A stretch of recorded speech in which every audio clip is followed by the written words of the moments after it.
Hello everyone, welcome to competition wing. नमस्कार, मेरा नाम शैलेश है और छत्तीसगढ़ शिक्षक भर्ती की इस क्लासेस में मैं आप सबका स्वागत करता हूं, जहां पे हम भारतीय संविधान का जो सेक्शन है आपके जीएस वाले सेक्शन में उसको कवर करने का प्रयास करेंगे।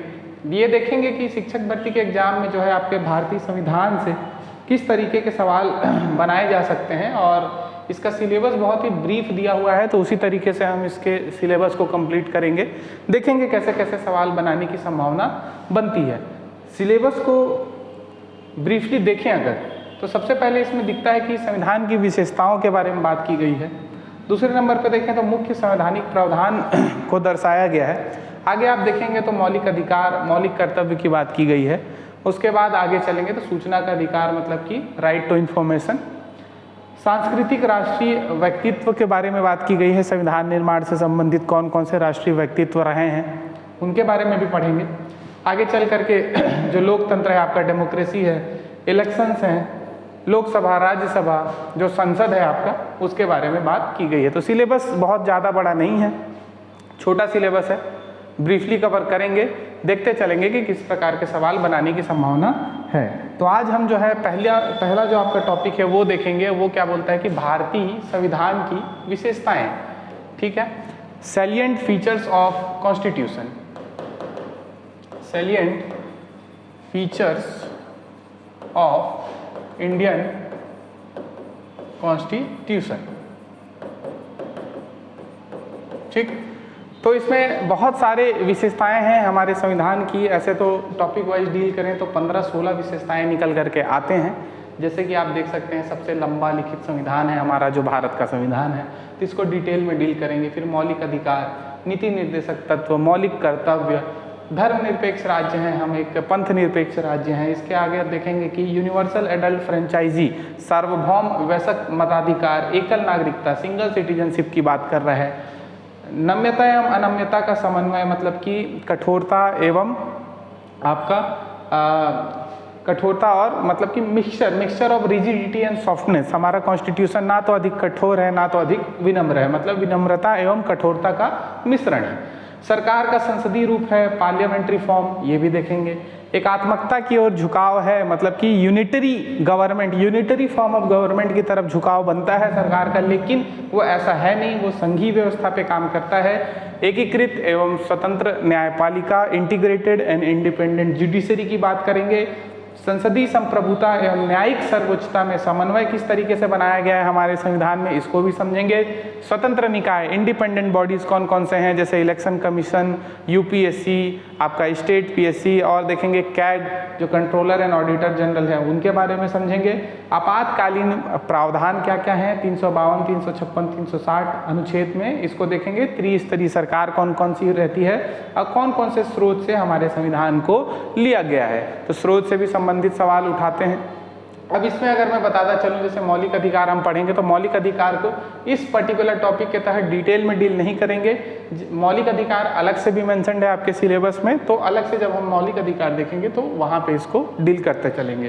तो आज का हमारा जो पहला टॉपिक है सबसे लंबा लिखित संविधान, यहाँ से हम शुरुआत करेंगे। तो जैसा कि आप सब जानते हैं संविधान जो है दो प्रकार का हो सकता है, एक तो आपका लिखित और दूसरा जो है वो है अलिखित। ठीक है, दूसरा जो है वो अलिखित, मतलब कि written and non written constitution.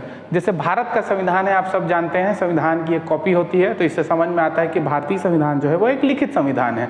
जबकि यहीं पे अगर आप ब्रिटेन के संविधान को देखेंगे तो वो एक अलिखित संविधान है। तो भारत का संविधान सबसे पहली बात तो लिखित संविधान है, और लिखित संविधानों में सबसे लंबा संविधान है, सबसे लॉन्गेस्ट संविधान है। ठीक है, तो भारत का संविधान देखिए फैक्ट के लिए लिखा हुआ है कि विश्व का सबसे लंबा लिखित संविधान है। जो मूल हमारा संविधान था उसमें आप देखेंगे कि 395 अनुच्छेदों के बारे में जिक्र था, और आप देखेंगे कि उसमें 22 भाग मेंशन्ड है और 8 अनुसूची। ठीक है, तो 395 अनुच्छेद, 22 भाग, 8 अनुसूची हमारे मूल संविधान में थे। इसके अलावा एक प्रस्तावना भी रहा है। वर्तमान में तमाम संशोधनों के बाद अगर आप देखेंगे तो भारतीय संविधान में अनुच्छेदों की संख्या 470 है, भागों की संख्या 25 और अनुसूचियों की संख्या 22। माफ कीजिए 12। तो हम ये भी देखते चलेंगे कि कब कब यह अनुसूची 11वीं अनुसूची आई, 12वीं अनुसूची आई, 9वीं अनुसूची आई। ठीक है, क्लियर। तो वर्तमान में आपसे क्वेश्चन बना करके यही पूछना चाहता है वो कि भारतीय संविधान में वर्तमान में कितने अनुच्छेद हैं। तो आपको दो चीज़ें ध्यान रखनी है। ज़्यादातर आप देखेंगे अभी भी सवाल जो है वो 395 अनुच्छेद से ही बनाता है। वो कहेगा कि अनुच्छेदों की संख्या कितनी है, और आप देखेंगे कि उसमें 470 मेंशन नहीं रहता है, वहाँ पे आप पाएंगे कि 395 ही रहेगा। तो आपको यही टिक करना होता है। भागों की संख्या 22 और अनुसूचियों की संख्या जरूर अब 12 हो चुकी है। तो आपको ये देखना है, देखिए दोनों ही आपको नोट करके रखना है, दोनों ही याद करके चलना है। आपको एज पर ऑप्शन डील करना है। अगर ऑप्शन में आपको 470 अनुच्छेद मेंशन्ड है वहाँ पे, तो आपको 470 अनुच्छेद आपको लेना है।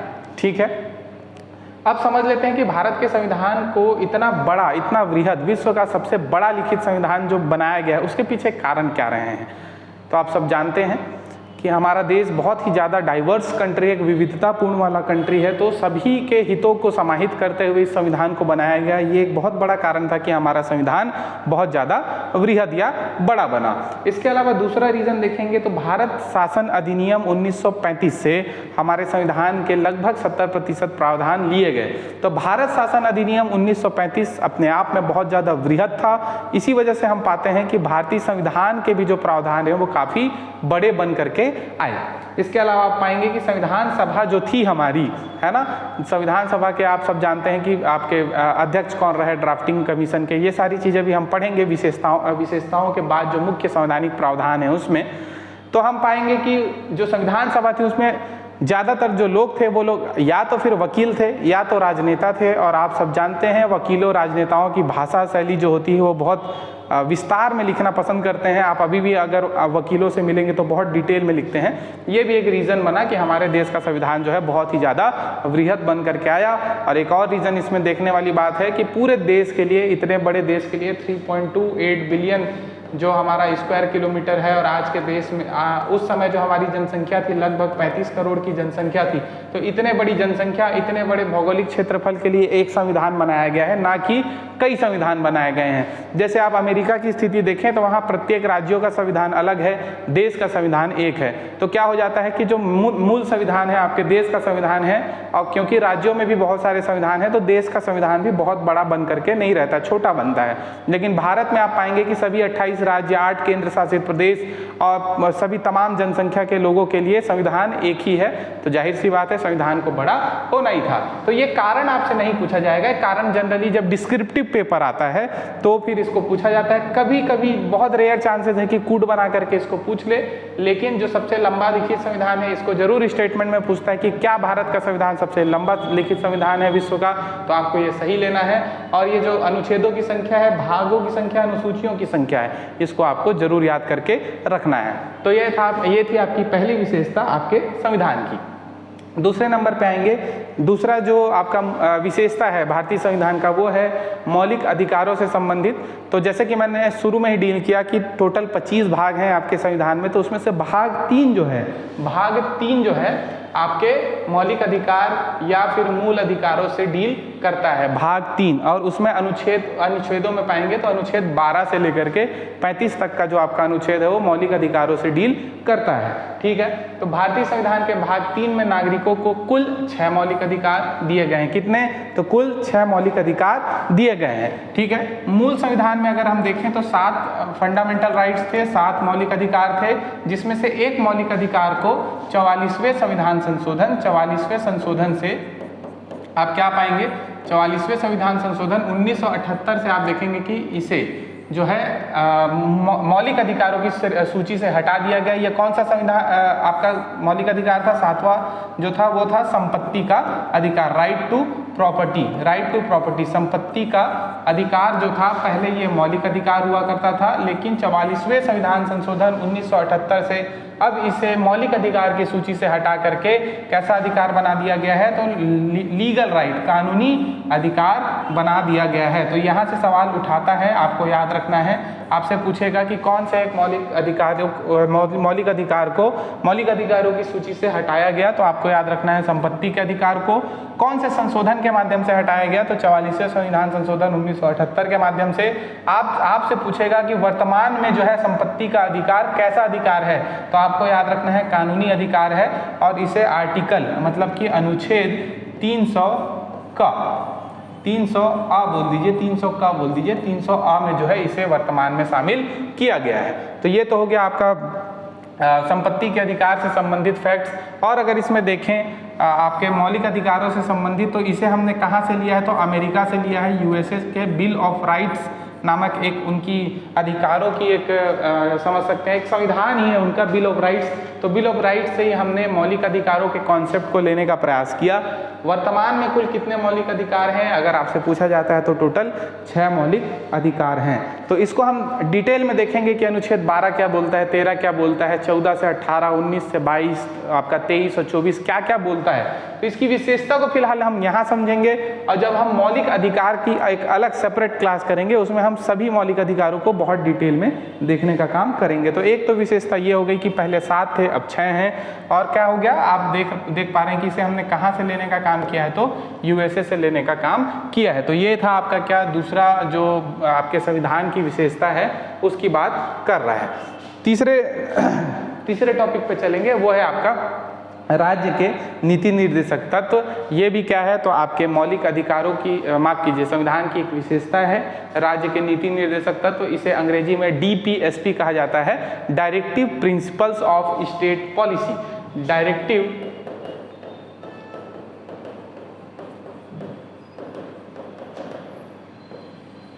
Principles of states policy.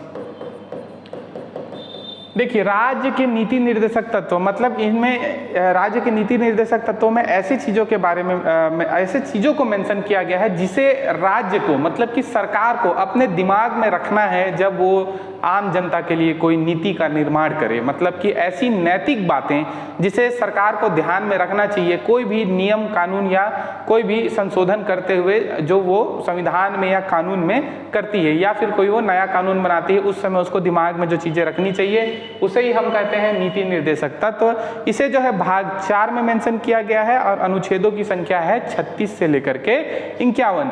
देखिए भाग 1 भाग 2 आपके इसमें मेंशन नहीं है, फिर भी मैं बता दूं भाग 1 जो है राज्य एवं उसके संघ क्षेत्र से संबंधित है जो अनुच्छेद 1 से 4 तक है, और भाग 2 जो है नागरिकता से संबंधित है जो 5 से 11 तक है। जब आप विस्तृत रूप में PSC या व्यापम की तैयारी करते हैं तो आपको वो पढ़ना होता है, आपके सिलेबस में नहीं है इसलिए हम उसके ऊपर ज़्यादा जोर नहीं डालेंगे।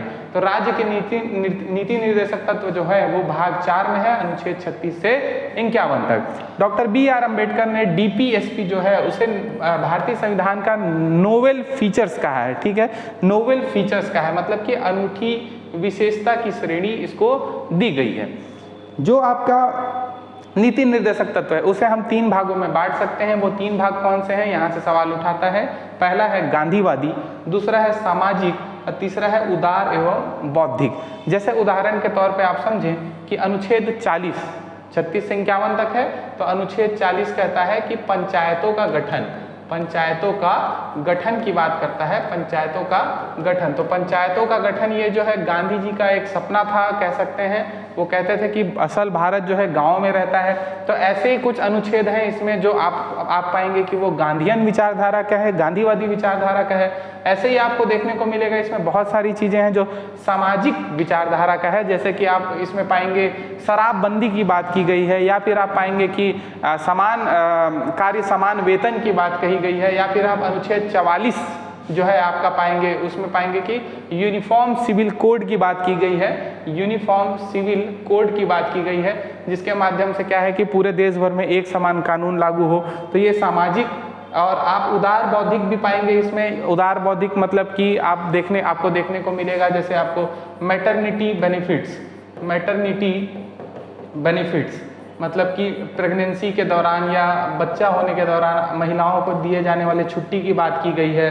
अर्ली चाइल्डहुड केयर की बात की गई है, जो 6 महीने से छोटे बच्चे हैं उनको किस तरीके से केयर किया जाए इसकी बात की गई है। 14 साल तक के बच्चों को निःशुल्क एजुकेशन देने की बात की गई है। तो ऐसी जो बातें हैं वो उदार बौद्धिक की श्रेणी में रखी जाएंगी। तो आपसे सिर्फ इतना ही पूछेगा कि नीति निर्देशक तत्वों को हम कितने श्रेणियों में बांट सकते हैं, तो गांधीवादी, सामाजिक, उदार बौद्धिक। जब नीति निर्देशक तत्व हम पढ़ेंगे तो वहाँ पे ये देखेंगे कि कौन कौन से अनुच्छेद पर्टिकुलरली गांधीवादी, सामाजिक और उदार बौद्धिक की श्रेणी में रखे जा सकते हैं। फिलहाल आपसे सवाल यहाँ से भी बना सकता है कि नीति निर्देशक तत्वों का जो है उल्लेख कौन से भाग में है, तो भाग 4 में, अनुच्छेदों की संख्या 36 से 51। और मैं ये एक चीज़ और बताता चलूँ कि राज्य के नीति निर्देशक तत्वों को हमने आयरलैंड के संविधान से लेने का काम किया है। कहाँ के संविधान से, तो आयरलैंड के संविधान से। इनका कार्य क्या है, अगर देखा जाए नीति निर्देशक तत्वों का कार्य क्या है, तो सामाजिक एवं आर्थिक लोकतंत्र को बढ़ावा देना, सोशल एवं इकोनॉमिकल डेमोक्रेसी को बढ़ावा देना, या फिर आप समझ सकते हैं कि कल्याणकारी राज्य की स्थापना करना। ऐसे राज्य का मतलब यहाँ पे छत्तीसगढ़, मध्य प्रदेश, झारखंड से नहीं है, राज्य का मतलब सरकार से है। तो कल्याणकारी राज्य की स्थापना मतलब कि जो सोशल गवर्नमेंट हो, मतलब कि लोगों के कल्याण के लिए सरकार सोचे, ऐसे राज्य की, ऐसे सरकार की स्थापना करना किसका काम है, राज्य के नीति निर्देशक तत्वों का काम है। मौलिक अधिकारों की तरह, जैसे मौलिक अधिकार के मामले में एक चीज है मैं बताता चलूं, अगर किसी कारणवश आपके मौलिक अधिकार का किसी भी प्रकार से हनन होता है तो आप कोर्ट में जाकर के अपील कर सकते हैं, कोर्ट में केस दर्ज कर सकते हैं कि मेरे मौलिक अधिकार का हनन हुआ। लेकिन राज्य के नीति निर्देशक तत्व जो है वो न्यायालय में प्रवर्तनीय नहीं है। मतलब कि अगर राज्य के नीति निर्देशक तत्वों को लागू करने में किसी भी प्रकार से अगर राज्य सरकार फेल होती है तो आप जो है कोर्ट में जाकर के उसे चैलेंज नहीं कर सकते हैं। इसका सबसे अच्छा उदाहरण यह है कि जैसे आप हमारे राज्य में शराबबंदी की बात कही गई थी 2018 चुनाव से पहले, लेकिन वर्तमान में शराबबंदी लागू नहीं हुई है, तो आप जो है इसे जाकर के कोर्ट में चैलेंज नहीं कर सकते कि राज्य सरकार जो है शराबबंदी नहीं कर रही है। जरूर सरकार की नैतिकता ये होनी चाहिए, जिसकी बात ही ये कर रहा है नीति निर्देशकता, तो नैतिकता ये होनी चाहिए कि वो जाए और शराबबंदी करे, लेकिन वो कंपलसरी चीज़ उसके ऊपर नहीं है, आप उसको कोर्ट में जाकर के चैलेंज नहीं कर सकते हैं। ठीक है, संविधान में कहा गया है कि देश की यह जिम्मेदारी है कि वह कानून बनाते समय इन सिद्धांतों को अपनाएं। जो राज्य के नीति निर्देशक तत्व में अनुच्छेद 36 से 51 तक जो सिद्धांत दिए हुए हैं उनको अपनाने की जिम्मेदारी किनकी है, तो सरकारों की जिम्मेदारी ये बनती है और ये संविधान में मेंशन्ड है। तो आपके सिलेबस में क्योंकि बहुत छोटी चीज़ें हैं, तो फिलहाल जब हम विशेषता पढ़ रहे हैं आपको एटलीस्ट ये 2 चीज़ें याद रखनी कि भाग 4 में है, अनुच्छेद 36 से 51 में है, और कहाँ से लिया गया है, तो आयरलैंड से लिया गया है। जब इसे डिटेल में पढ़ेंगे तो सभी अनुच्छेदों को हम समझते हुए चलेंगे। अगले नंबर पे देखें तो अगला जो है वो आपका है मौलिक कर्तव्य, मतलब कि अंग्रेजी में इसे बोला जाए तो फंडामेंटल ड्यूटीज। फंडामेंटल ड्यूटीज, तो सबसे पहली बात तो इसे आपके भाग 4A में मेंशन किया गया है। ठीक है, इससे पहले हमने देखा डीपीएसपी नीति निर्देशक तत्व वो भाग 4 थे, इसे भाग 4A में मेंशन किया गया है। और अनुच्छेद हमने देखा नीति निर्देशक तत्व 36 से 51 तक थे, और ये जो है आपका जो मौलिक कर्तव्य है वो 51 क में मेंशन्ड है।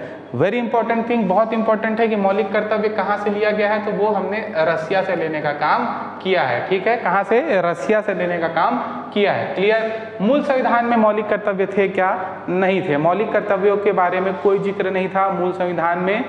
आगे चल करके एक समिति बनाई गई जिसका नाम था स्वर्ण सिंह समिति। यहाँ से सवाल बहुत बार बनता है कि किस समिति की सिफारिश से जो है मौलिक कर्तव्यों को भारतीय संविधान में जगह दी गई, तो आपको अच्छे से ये नाम याद रखना है, स्वर्ण सिंह समिति। स्वर्ण सिंह समिति, तो स्वर्ण सिंह समिति बनाई गई, उसने सिफारिश की कि हमें अधिकार तो बहुत दिए गए हैं, मौलिक अधिकार तो बहुत दिए गए हैं, लेकिन कुछ कर्तव्यों की भी जरूरत है। तो कुछ कर्तव्य जोड़े गए और इनके सिफारिश से 42वें संविधान संशोधन 1976, जिसे हम लघु संविधान के नाम से भी जानते हैं, 42वां संविधान संशोधन 1976, इस संविधान संशोधन से स्वर्ण सिंह समिति के सिफारिश द्वारा 10 मौलिक कर्तव्य हमारे संविधान में जोड़े गए। लेकिन वर्तमान में मौलिक कर्तव्यों की संख्या 10 ना होकर के 11 है, और ये जो 11वां संविधान संशोधन है वो जो है आपके 86वें संशोधन 2002 86th कॉन्स्टिट्यूशनल अमेंडमेंट 2002 के माध्यम से जोड़ा गया।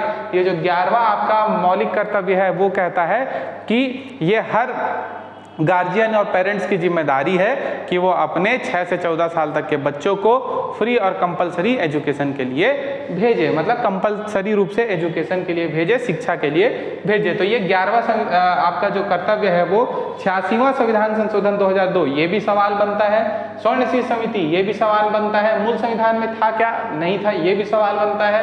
भाग 4A अनुच्छेद 51 का ये भी सवाल बनता है। कहाँ से लिया गया है, तो रसिया से लिया गया है, ये भी एक सवाल बनता है। मौलिक कर्तव्यों में कैसी चीजों के बारे में जिक्र किया जाता है, जैसे कि आप अपने संविधान का सम्मान करें, राष्ट्रगीत, राष्ट्रगान और या फिर राष्ट्र जो आपका फ्रीडम स्ट्रगल हुआ उसमें भाग लेने वाले स्वतंत्रता सेनानियों का अनुसरण करें, सम्मान करें, अपने देश के लिए सर्विस देने के लिए तैयार रहें अगर कोई ऐसी ज़रूरत पड़ जाती है। आपका देश हर फील्ड में तरक्की करे उसके लिए आप जो है कंट्रीब्यूट करें, ऐसी चीज़ों के बारे में मेंशन्ड है। पब्लिक प्रॉपर्टी को नुकसान ना पहुंचाएं, सभी के साथ भाईचारा बना करके रखें, साइंटिफिक टेम्परामेंट डेवलपमेंट करें, ऐसी बातें मौलिक कर्तव्य में है। मौलिक कर्तव्य भी आपके सिलेबस में है तो इसको भी हम डिटेल में देखेंगे। फिलहाल जितनी चीज़ें बताया उसको आपको याद रखना चाहिए। मौलिक कर्तव्य के बारे में देखिएगा, अच्छी लाइन लिखी हुई है कि मौलिक कर्तव्य फंडामेंटल ड्यूटीज जो है नागरिकों को यह याद दिलाते हैं कि अपने अधिकारों का इस्तेमाल करते समय हमें यह याद रखना चाहिए कि हमें अपने समाज, देश व अन्य नागरिकों के प्रति कुछ जिम्मेदारियों का निर्वहन भी करना होता है। नीति निर्देशक तत्वों की तरह इन्हें भी, मौलिक कर्तव्यों को भी जो है न्यायालय में प्रवर्तनीय नहीं है, मतलब कि न्यायालय में या फिर कानूनी रूप से इन्हें लागू नहीं किया जा सकता है। ठीक है, तो ये था आपका क्या, आपका मौलिक कर्तव्य। जो अब हो गए हमारे 4 जो है संविधान की विशेषताएं हो गई। अब 5वें नंबर पे देखेंगे कि हम एक धर्मनिरपेक्ष राज्य हैं, मतलब कि एक सेक्युलर स्टेट हैं, सेक्युलर स्टेट हैं। देखिए सेक्युलरिज्म को थोड़ा सा समझना जरूरी है। जैसे आप वेस्ट के कंट्रीज को देखेंगे, यूरोप या अमेरिका को देखेंगे तो वहाँ सेक्युलरिज्म का थोड़ा अलग मतलब होता है, जबकि आप भारत में देखेंगे तो सेक्युलरिज्म का मतलब थोड़ा अलग होता है। वेस्ट के देशों में जब आप देखेंगे तो वहाँ पे आपका जो स्टेट है, स्टेट है मतलब कि गवर्नमेंट है, गवर्नमेंट और चर्च का सेपरेशन, मतलब चर्च मतलब आप समझते हैं वहाँ की धार्मिक संस्थानें जो हैं, तो दोनों को बिल्कुल अलग अलग करना, सेपरेट करना वहाँ के अनुसार सेक्युलरिज्म है।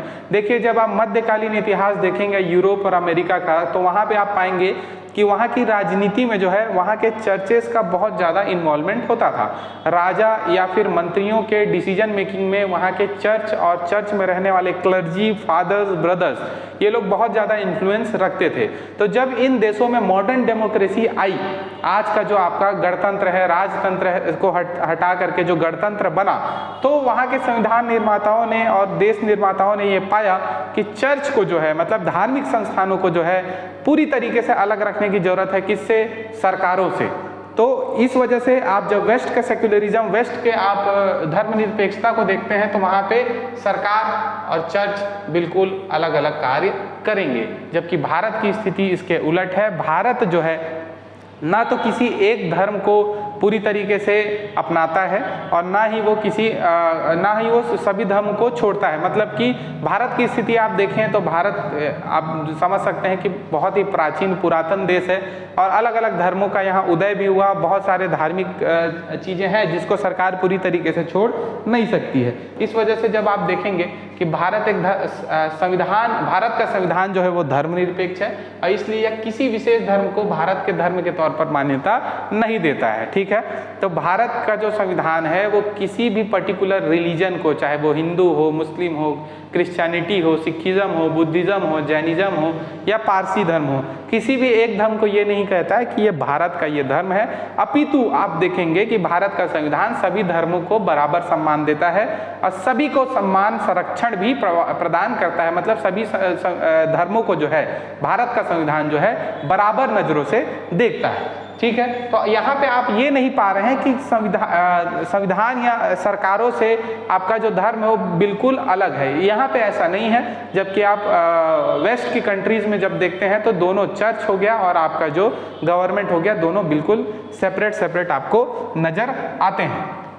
तो ये तो हो गया आपका जो है संविधान हमारा धर्मनिरपेक्ष है, किसी विशेष धर्म को भारत के धर्म के तौर पे मान्यता नहीं देता है। भारतीय संविधान में सभी धर्मों को समान आदर अथवा सभी धर्मों को समान रूप से रक्षा करते हुए धर्मनिरपेक्षता के सकारात्मक पहलू को लागू किया गया है। देखिए यहाँ से एक सवाल बनता है, मैंने जो वेस्ट के बारे में बताया जहाँ पे सरकार और चर्च बिल्कुल अलग अलग हैं, वो एक आपके धर्मनिरपेक्षता का वो एक नकारात्मक पहलू है, जबकि हम भारत में देख रहे हैं कि दोनों बिल्कुल अलग नहीं हैं। जो सरकारें हैं वो धर्म से बिल्कुल अलग नहीं है, वो धर्म को बिल्कुल दूर नहीं कर रही है, बल्कि सभी को समान संरक्षण दे रही है, सभी के डेवलपमेंट के लिए भी थोड़ा काम कर रही है, और किसी भी धर्म को अपने स्टेट धर्म के रूप में वो नहीं अपना रही है, राज्य के धर्म के रूप में नहीं अपना रही। तो ये एक सकारात्मक पहलू है। तो भारत का धर्मनिरपेक्षता कैसा पहलू है आपसे पूछा जाए, सकारात्मक नकारात्मक, तो आपको उत्तर देना है कि सकारात्मक पहलू है। संविधान के निम्नलिखित प्रावधान जो है भारत की जो धर्मनिरपेक्षता है उसको दर्शाते हैं। और आपको एक और बात बताता चलूं, जो हमारा मूल संविधान था जो 26 जनवरी 1950 को लागू हुआ है ना, 26 जनवरी 1950 को जब मूल संविधान हमारा लागू हुआ, बन के कब तैयार हो गया था हमारा संविधान, तो 26 नवंबर 1950 को, माफ कीजिए 1949 को। इसी वजह से आप पाएंगे कि 26 नवंबर को हम प्रतिवर्ष जो है संविधान दिवस के रूप में मनाते हैं, लेकिन इसे पूर्ण रूप से लागू किया गया 26 जनवरी 1950 को। ठीक है, तो जब ये संविधान हमारा मूल रूप से लागू हुआ तो उसमें धर्मनिरपेक्ष नामक शब्द का कोई जिक्र नहीं था, लेकिन जैसे कि मैंने बताया हमारा मिनी संविधान 42वां संविधान संशोधन 1976, इससे जो है धर्मनिरपेक्ष शब्द को हमारे संविधान में जोड़ा गया। और मैं आपको बता दूं कि कैसे कैसे जो प्रावधान है उससे आप ये गेस कर सकते हैं कि हमारा संविधान एक धर्मनिरपेक्ष राज्य है। जैसे कि आप पाएंगे कि अनुच्छेद 14 की बात कर रहा है या अनुच्छेद 15 की बात कर रहा है। अनुच्छेद 14 क्या बोलता है कि विधि के समक्ष समान संरक्षण, ठीक है, मतलब कानून के समक्ष समान संरक्षण, आपके धर्म जाति लिंग इन बेसिस पे, इन आधार पे आपके साथ कोई भेदभाव नहीं किया जाएगा। तो ये जो धर्म की बात है, मतलब आप किसी भी धर्म से हो, विधि के सामने कानून के सामने समान है, बराबर है। तो ये क्या बतलाता है कि किसी भी धर्म को जो है विशेष छूट नहीं दी गई है। आप ऐसा नहीं होगा कि आप एक धर्म से बिलोंग करते हैं और आपने कोई क्राइम कर दिया तो कानून में आपके लिए विशेष छूट है, ऐसी कोई बात नहीं है। किसी भी धर्म से होंगे, आप अगर कानून को तोड़ने का काम करेंगे तो आपको सजा भी बराबर की मिलेगी। अनुच्छेद 15 क्या बोलता है कि धर्म जाति लिंग वंश या फिर जन्म स्थान के आधार पे आपसे किसी भी प्रकार का भेदभाव राज्य सरकार या राज्य जो है वो नहीं कर सकती। यहाँ पे भी आप पाएंगे कि धर्म का मेंशन है। 16 में आप पाएंगे जो सरकारी नौकरी आदि हैं उसमें किस तरीके से आपको आपके साथ में जो है धर्म के आधार पे कोई भेदभाव नहीं किया जा सकता। 25 से 28 तक और 29-30 में आप पाएंगे कि धर्म की स्वतंत्रता की बात की गई है। आप अपने धर्म के प्रचार प्रसार के लिए आपको छूट है, आप अपने धर्म को मेंटेन करने के लिए कोई सरकार को टैक्स देने की आपकी जरूरत नहीं है। धार्मिक आप समितियां बना सकते हैं धर्म के नाम पे, जैसे आपने देखा होगा मदरसा या फिर जो क्रिश्चियन स्कूल्स होते हैं, तो आप शैक्षणिक संस्थान भी मेंटेन कर सकते हैं, बना सकते हैं, उसका संचालन कर सकते हैं। तो ये सारी चीज़ें 25 से 30 में मेंशन्ड है। आपको ये घबराने की जरूरत नहीं है कि इतनी हैवी वर्ड्स हैं और समझ में नहीं आ रहा है। ये सब जो है मौलिक अधिकार जो है आपके उसके तहत ही आते हैं। तो अगले क्लास में जब हम मौलिक अधिकार पढ़ेंगे तो इन सबको आसानी से डील वहाँ पे कर लेंगे। 44 जो है आपका यूनिफॉर्म सिविल कोड है ना, यूनिफॉर्म सिविल कोड की बात करता है। तो ये सारी चीज़ें जो है आपके राज्य को धर्मनिरपेक्ष बनाता है। तो आपको याद रखना है कि भारत का संविधान कैसा संविधान है, तो धर्मनिरपेक्ष संविधान है। आपसे ये नहीं पूछा जाएगा कि भारत कैसा राज्य है, धर्मनिरपेक्ष राज्य है या नहीं है। आपसे सीधा सीधा एक सवाल पूछेगा कि धर्मनिरपेक्ष शब्द को जो है किस संविधान संशोधन से भारत में शामिल किया गया। तो आपको याद रखना है 42वां संविधान संशोधन 1976 से इसे हमारे संविधान में जगह दी गई। और किसे जो है मिनी कॉन्स्टिट्यूशन या फिर लघु संविधान कहा जाता है, तो 42वें संविधान संशोधन 1976 को ऐसी संज्ञा दी गई है। अगला देखेंगे सार्वभौम वयस्क मताधिकार, मतलब कि अंग्रेजी में इसे बोला जाता है यूनिवर्सल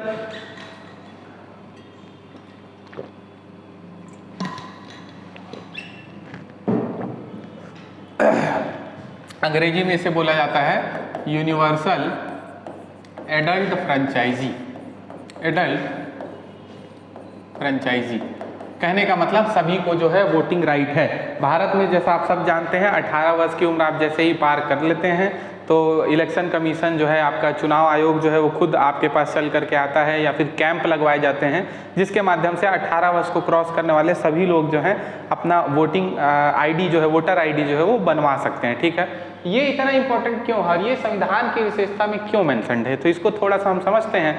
जैसे आज हम देखते हैं बहुत सारे डेवलप्ड कंट्रीज जो हैं, यूरोप के, यूएसए के, या फ्रांस, इटली, अब जितने भी आप डेवलप्ड नेशंस का नाम ले लें, जर्मनी का नाम ले लें, तो आप यहाँ पे पाएंगे कि यहाँ पे जब भी रिवॉल्यूशन आया, क्रांति आई, यहाँ पे राजशाही को ख़त्म करने की बात आई और जब ख़त्म किया गया उसमें आप महिलाओं का कंट्रीब्यूशन तो बराबर पाएंगे, महिलाएं भी उसमें बराबर लड़ाई लड़ी महिलाओं ने जा करके, लेकिन जब महिलाओं को अधिकार देने की बात आई तो वहाँ के पुरुषों ने महिलाओं को अधिकार नहीं दिया। और कौन कौन से अधिकार नहीं दिए, तो उस सूची में आप पाएंगे कि उन्हें वोटिंग का राइट, मतलब कि मताधिकार की जो बात है, उनसे उनको वंचित रखा गया। और आप भारत की स्थिति में पाएंगे, भारत इतने सालों से ब्रिटिश का गुलाम रहा, भारत को आर्थिक स्थिति में भी आप देखेंगे बहुत पिछड़ा हुआ रहा, लेकिन अब जैसे ही 1947 में हम आज़ाद होते हैं, तो आज़ाद भारत की जो पहले इलेक्शंस होते हैं 1952 में जो प्रथम आम चुनाव होते हैं, लोकसभा के चुनाव होते हैं, उसी से आप पाएंगे कि महिलाओं को वोटिंग राइट बिल्कुल शुरू से दे दिया गया है। और यहाँ तक आप पाएंगे कि 1919 से ही आप भारत में देखेंगे, अंग्रेजों के समय से ही आप देखेंगे कि महिलाओं को वोटिंग राइट्स था, लेकिन आप आज़ाद भारत में देखें तो बिल्कुल आज़ाद होने के तुरंत बाद से ही महिलाओं को वोटिंग राइट्स दिए गए। लेकिन जिन यूरोप को आज हम डेवलप्ड देशों के नाम से जानते हैं, डेवलप्ड देशों के रूप में जानते हैं, वहाँ पर आप पाएंगे कि हमसे बाद में, बल्कि बहुत ज़्यादा बाद में, 1980 1990 के दशक तक धीरे धीरे करके यूरोप के देशों में महिलाओं को वोटिंग राइट दिया गया। तो देखिए, ये हमारी डेमोक्रेसी की खूबसूरती है कि हम बिल्कुल नया देश थे। 1947 में आज़ाद होने के बाद प्रथम आम चुनाव में ही हम हमने सभी को वोटिंग राइट दे दिया। और ये सिर्फ महिलाओं की बात नहीं है, आप देखेंगे कि भारत में चाहे वो अलग अलग जातियों की बात हो, किसी भी जाति से कोई बिलोंग करता हो, किसी भी धर्म से कोई बिलोंग करता हो, किसी भी क्षेत्र से हो, चाहे वो जम्मू कश्मीर, कन्याकुमारी से हो, अरुणाचल प्रदेश से हो या गुजरात से हो, कोई भी हो, आप अगर भारत के नागरिक हो तो आपको वोटिंग का राइट रहेगा। जैसे मैंने महिलाओं का उदाहरण दिया यूरोपीय देशों के मामले में, वैसे ही अगर आप समझें तो यूरोप में खास करके फ्रांस, जर्मनी, इटली या फिर ब्रिटेन की बात करें आप, तो वहाँ पे देखेंगे वोटिंग राइट महिलाओं को तो नहीं दिया गया था, बेसिक वो तो बिल्कुल ऑब्वियस बात है। लेकिन इनके अलावा भी आप पाएंगे कि एक तो 25 वर्ष की उम्र वहाँ रखी गई थी। चलिए फ्रांस का उदाहरण ले लें अगर, तो 25 वर्ष की उम्र थी वहाँ पे वोटिंग के लिए। इसके अलावा आप पाएंगे सिर्फ ऐसे लोगों को वोटिंग का अधिकार था जो सरकार को टैक्स पे करने का काम करते हैं, या फिर वो कोई ना कोई प्रॉपर्टी ऑन करते हैं, मतलब कि कोई ना कोई संपत्ति उनके पास में है। मतलब कि जो एलीट क्लास है, आप मैं बताने का मतलब ये है कि एलीट क्लास जो था उसी को वोटिंग का राइट था। लेकिन भारत में आप पाएंगे कि इन सब से अलग हर व्यक्ति जो 18 वर्ष को क्रॉस करता है भारत में, उसे वोटिंग का राइट दिया गया। लेकिन ये जो 18 वर्ष है, ये हमेशा से 18 वर्ष नहीं था। पहले शुरुआत में इसे 21 वर्ष क्यों रखा गया था। अगर आप 21 वर्ष पूर्ण कर लेते हैं तब आपको वोटिंग राइट दिया जाएगा। अब भारत में आपका धर्म कोई सा भी हो, जाति कोई सा भी हो, लिंग हो, महिला हो, पुरुष हो, साक्षरता हो आप में या ना हो, संपत्ति है आपके पास या नहीं है, इन सब के आधार पे आपको वोट करने से वंचित नहीं रखा जा सकता। ठीक है, तो ये 18 वर्ष तो वर्तमान में है वोटिंग राइट, लेकिन शुरुआत में जैसे कि मैंने बताया 21 वर्ष था, और 21 से इसे घटा करके 18 वर्ष करने का काम जो है आपके 61वें संविधान संशोधन 61st कॉन्स्टिट्यूशनल अमेंडमेंट एक्ट 1989, 61वें संविधान संशोधन 1989 से ये काम किया गया। और वोटिंग के अधिकार के जो वोटिंग के लिए जो मिनिमम उम्र है उसे 21 से घटा करके 18 वर्ष कर दिया गया। तो यही है आपका यूनिवर्सल एडल्ट फ्रेंचाइजी सार्वभौम वयस्क मताधिकार। ठीक है, तो ये भी आपके संविधान की एक विशेषता है। आपसे पूछा जाता है सीधा सीधा कि भारत में वोटिंग की उम्र को 21 से घटा करके 18 वर्ष कब किया गया, तो आपको आंसर लेना है 61वें संविधान संशोधन 1989 से। ठीक है, तो ये हो गया आपका एक और जो विशेषता थी आपके संविधान की। अगला हम देखते हैं अगला क्या बोल रहा है। एकल नागरिकता की बात कर रहा है। एकल नागरिकता का सीधा मतलब है सिंगल सिटीजनशिप। क्या है? Single citizenship. इसको कैसे समझ सकते हैं? जैसे हम अगर उदाहरण लें यूएसए का, तो यूएसए एक देश है और उसमें टोटल 50 राज्य हैं। ठीक है, यूएसए में टोटल 50 राज्य हैं। तो आप वहाँ पाएंगे यूएसए के किसी भी नागरिक को सबसे पहले यूएसए की नागरिकता दी जाती है और उसके बाद वो जिस राज्य का रहने वाला है उसे वहाँ की भी नागरिकता दी जाती है। तो वो दोहरी नागरिकता का लाभ लेता है और उसके बाद नागरिकता डबल होती है। लेकिन भारत में आप मेरे को एक बात बताइए, आप सब जो हैं छत्तीसगढ़ के निवासी होंगे, तो आप भारत के नागरिक तो हैं, लेकिन आप मुझे एक बात बताइए, क्या आप छत्तीसगढ़ के भी नागरिक हैं? नहीं, ऐसी कोई बात नहीं है, आपके पास नागरिकता सिर्फ और सिर्फ भारत की है। तो ऐसे ही एकल नागरिकता का जो कॉन्सेप्ट है वो एक विशेषता है आपके संविधान की, सिंगल सिटीजनशिप। इसे हमने किस देश के संविधान से लिया है? तो आपको याद रखना है, ब्रिटेन के संविधान से लिया गया है ये, है ना, ब्रिटेन के संविधान से सिंगल सिटीजनशिप का कॉन्सेप्ट लिया गया है। बस इसमें इतना ही था, ज़्यादा कुछ जानने को है नहीं। आप देखेंगे आपसे सीधा सीधा पूछेगा कि एकल नागरिकता का कॉन्सेप्ट हमने कहाँ से लिया है, तो आपको आंसर करना है कहाँ से, ब्रिटेन से लिया गया है। और अगर डिटेल में देखें तो यद्यपि भारतीय संविधान फेडरल है और दो लक्षणों एकल व संघीय का प्रतिनिधित्व करता है, मगर इसमें केवल एकल नागरिकता का प्रावधान है, अर्थात भारतीय नागरिकता। वही मैं बता रहा था आप लोगों को कि हमारे पास नागरिकता सिर्फ आपको इंडियन सिटीजनशिप मिलेगा, भारतीय नागरिकता। भारत में सभी नागरिकों को, चाहे वो किसी भी राज्य में पैदा हुए हों या रहते हों, संपूर्ण देश में नागरिकता के समान राजनीतिक और नागरिक अधिकार प्राप्त होते हैं। वही मैं बता रहा था कि आप कहीं भी पैदा हुए हो, नागरिकता आपकी भारत की ही रहेगी। तो कहाँ से लिया गया है, बस इसे याद रखें, ब्रिटेन से लेने का काम इसको हमने किया था। ठीक है, चलिए अब 8वां जो विशेषता है उसको समझ लेते हैं। आपका जो संविधान है वो नम्यता एवं अनम्यता का समन्वय बनाता है, मतलब कि कठोर एवं लचीला संविधान का मिश्रण है आपका जो भारतीय संविधान है। और अगर डिटेल में समझें तो हमारा संविधान ना तो अधिक कठोर है, ना ही अधिक कोमल है, अपितु दोनों का मिश्रण है। इसको कैसे समझ सकते हैं? देखिए, आप सब इस बात से भली भांति अवगत होंगे कि हमारे संविधान में तमाम संशोधन के ऑप्शंस अवेलेबल हैं। ठीक है, हमारे संविधान में समय समय पर संशोधन होते रहते हैं, आप सब जानते ही हैं। जैसे इसका लेटेस्ट उदाहरण है धारा 370 को संशोधित किया गया। ठीक है, तो यही संशोधन की जो प्रक्रिया है इसे कई बार कठोर कर दिया जाता है और कई बार आसान कर दिया जाता है। मान लीजिए अगर सिर्फ हर संशोधन के लिए आपको एक बहुत कठोर प्रक्रिया से गुजरना पड़ता तो हमारा संविधान एक कठोर संविधान कहलाता, और हर संविधान संशोधन जो है बहुत आसानी से हो जाता तो हमारा संविधान कैसा कहलाता? एक लचीला संविधान कहलाता। लेकिन हमारे संविधान में ऐसे प्रावधान किए गए हैं कि कुछ संशोधन करने के लिए आपको बहुत कठिनाई का सामना करना पड़ेगा, जबकि कुछ संशोधन बहुत आसानी से हो जाएंगे। इसीलिए ऐसा कहा जाता है कि हमारा संविधान जो है कठोर एवं लचीलापन का मिश्रण है। तो इसको और हम समझ लेते हैं। देखिए, भारत में संविधान संशोधन का जो उपबंध है वो अनुच्छेद 368 में किया गया है। ठीक है, संविधान संशोधन हम कौन से अनुच्छेद के तहत करते हैं? तो अनुच्छेद 368 के तहत करते हैं। इसे हमने लेने का काम कहाँ से किया, किस देश के संविधान से किया? तो दक्षिण अफ्रीका से। ठीक है, दक्षिण अफ्रीका से हमने इसे लिया है, किसे? संविधान संशोधन को। ठीक है, अब मैं बता दूं कि संशोधन जो है वो दो प्रकार का होता है। संशोधन जो है वो दो प्रकार का होगा। एक जो होगा वो होगा आपका विशेष बहुमत से, विशेष बहुमत से, और दूसरा जो होगा वो होगा साधारण बहुमत से, साधारण बहुमत से। उदाहरण के तौर पे हम समझ लेते हैं छत्तीसगढ़ विधानसभा का उदाहरण समझ लेते हैं हम। छत्तीसगढ़ विधानसभा, हालांकि छत्तीसगढ़ विधानसभा से तो किसी प्रकार का हम संविधान संशोधन नहीं कर सकते, तो इसे नहीं लेते हैं। भारत का जो हमारा लोकसभा है उसे ही समझें अगर, तो लोकसभा को अगर आप समझेंगे लोकसभा, तो लोकसभा में सदस्यों की संख्या है 543 और इसका 50% होता है आपका 273।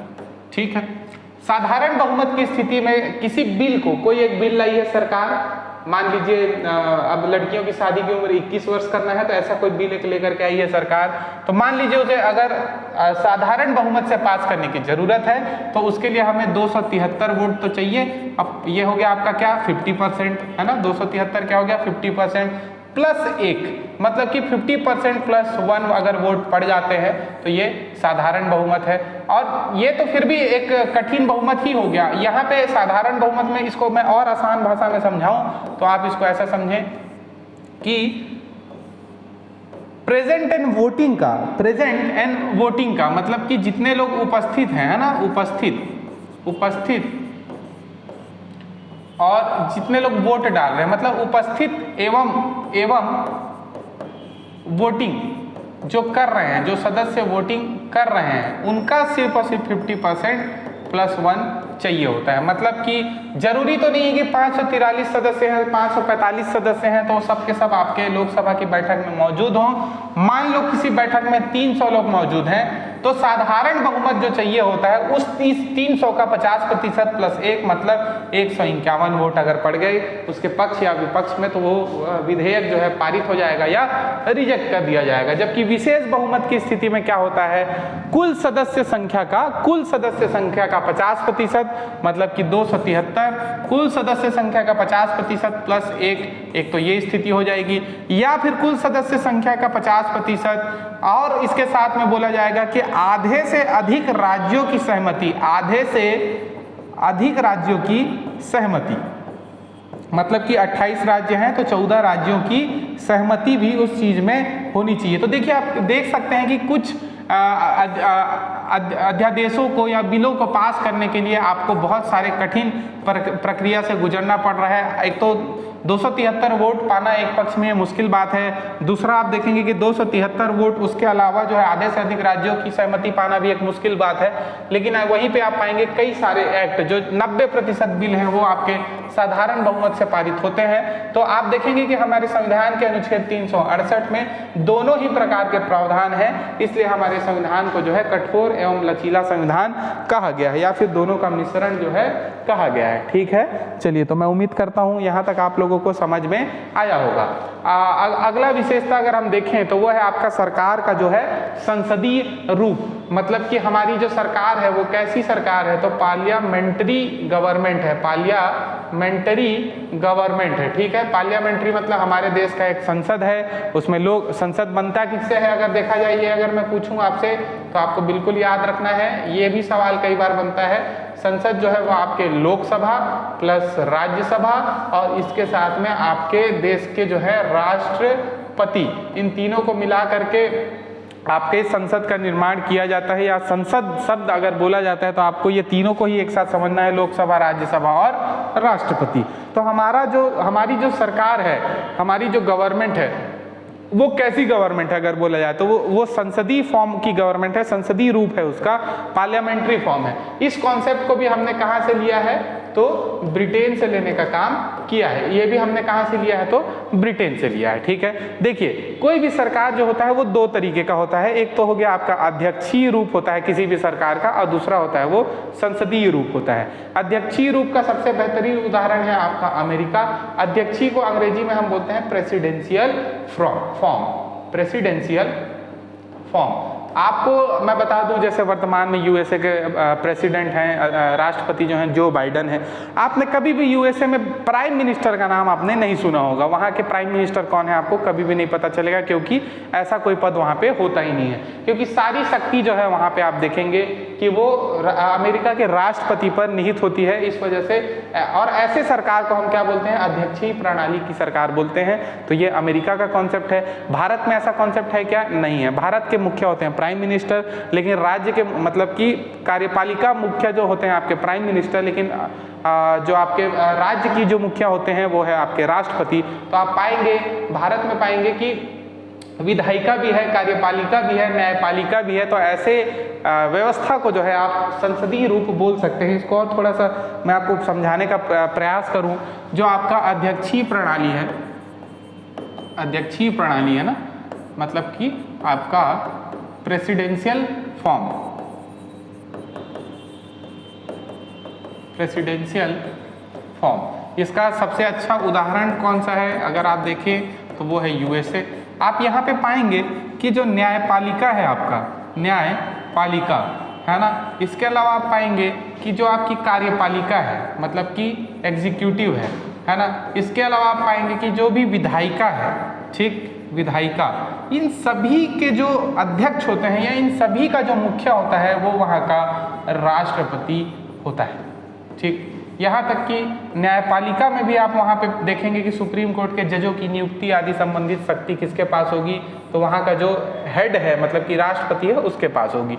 जबकि भारत का जो संसदीय प्रणाली है, संसदीय प्रणाली, उसमें आप बहुत सारे अंतर पाएंगे। जैसे कि आप देखेंगे यहाँ पे कार्यपालिका की बात करूँ, कार्यपालिका मतलब बहुत आसान भाषा में समझो तो मंत्रिमंडल आपका, ठीक है, क्या मंत्रिमंडल, मंत्रिमंडल।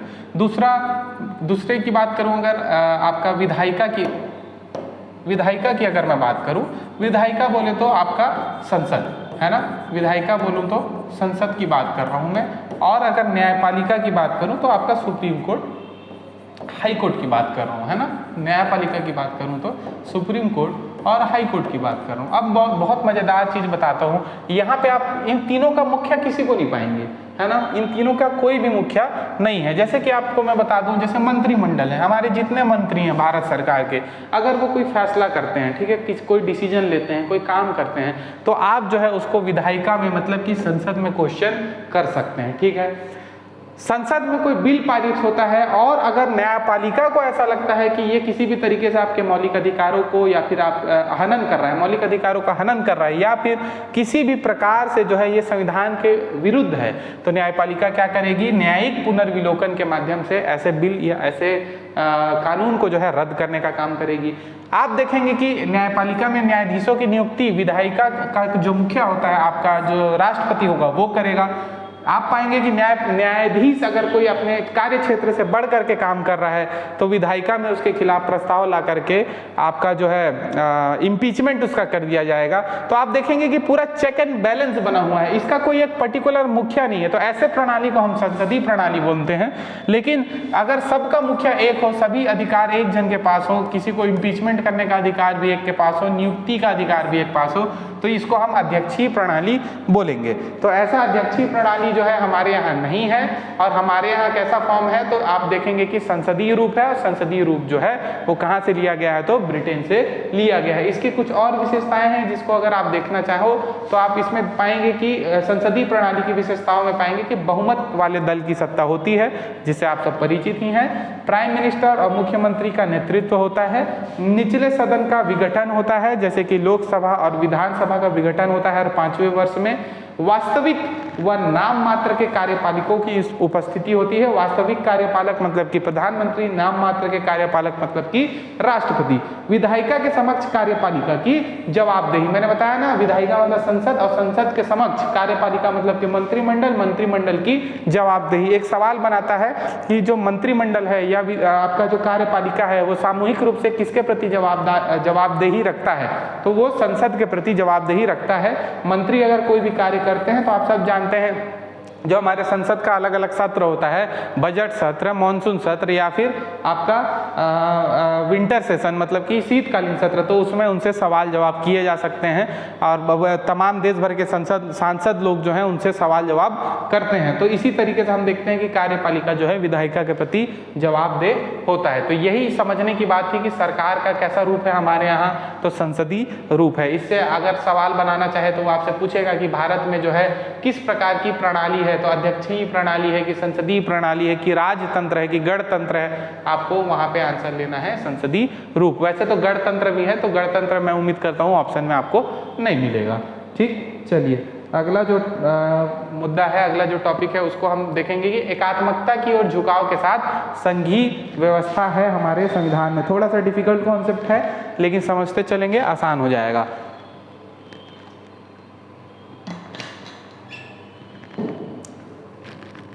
देखिए, जो एकात्मकता की बात है, एकात्मकता का मतलब होता है यूनिटरी फॉर्म ऑफ गवर्नमेंट। ऐसी सरकार जिसमें सारी शक्ति एक जन के पास केंद्रित हो।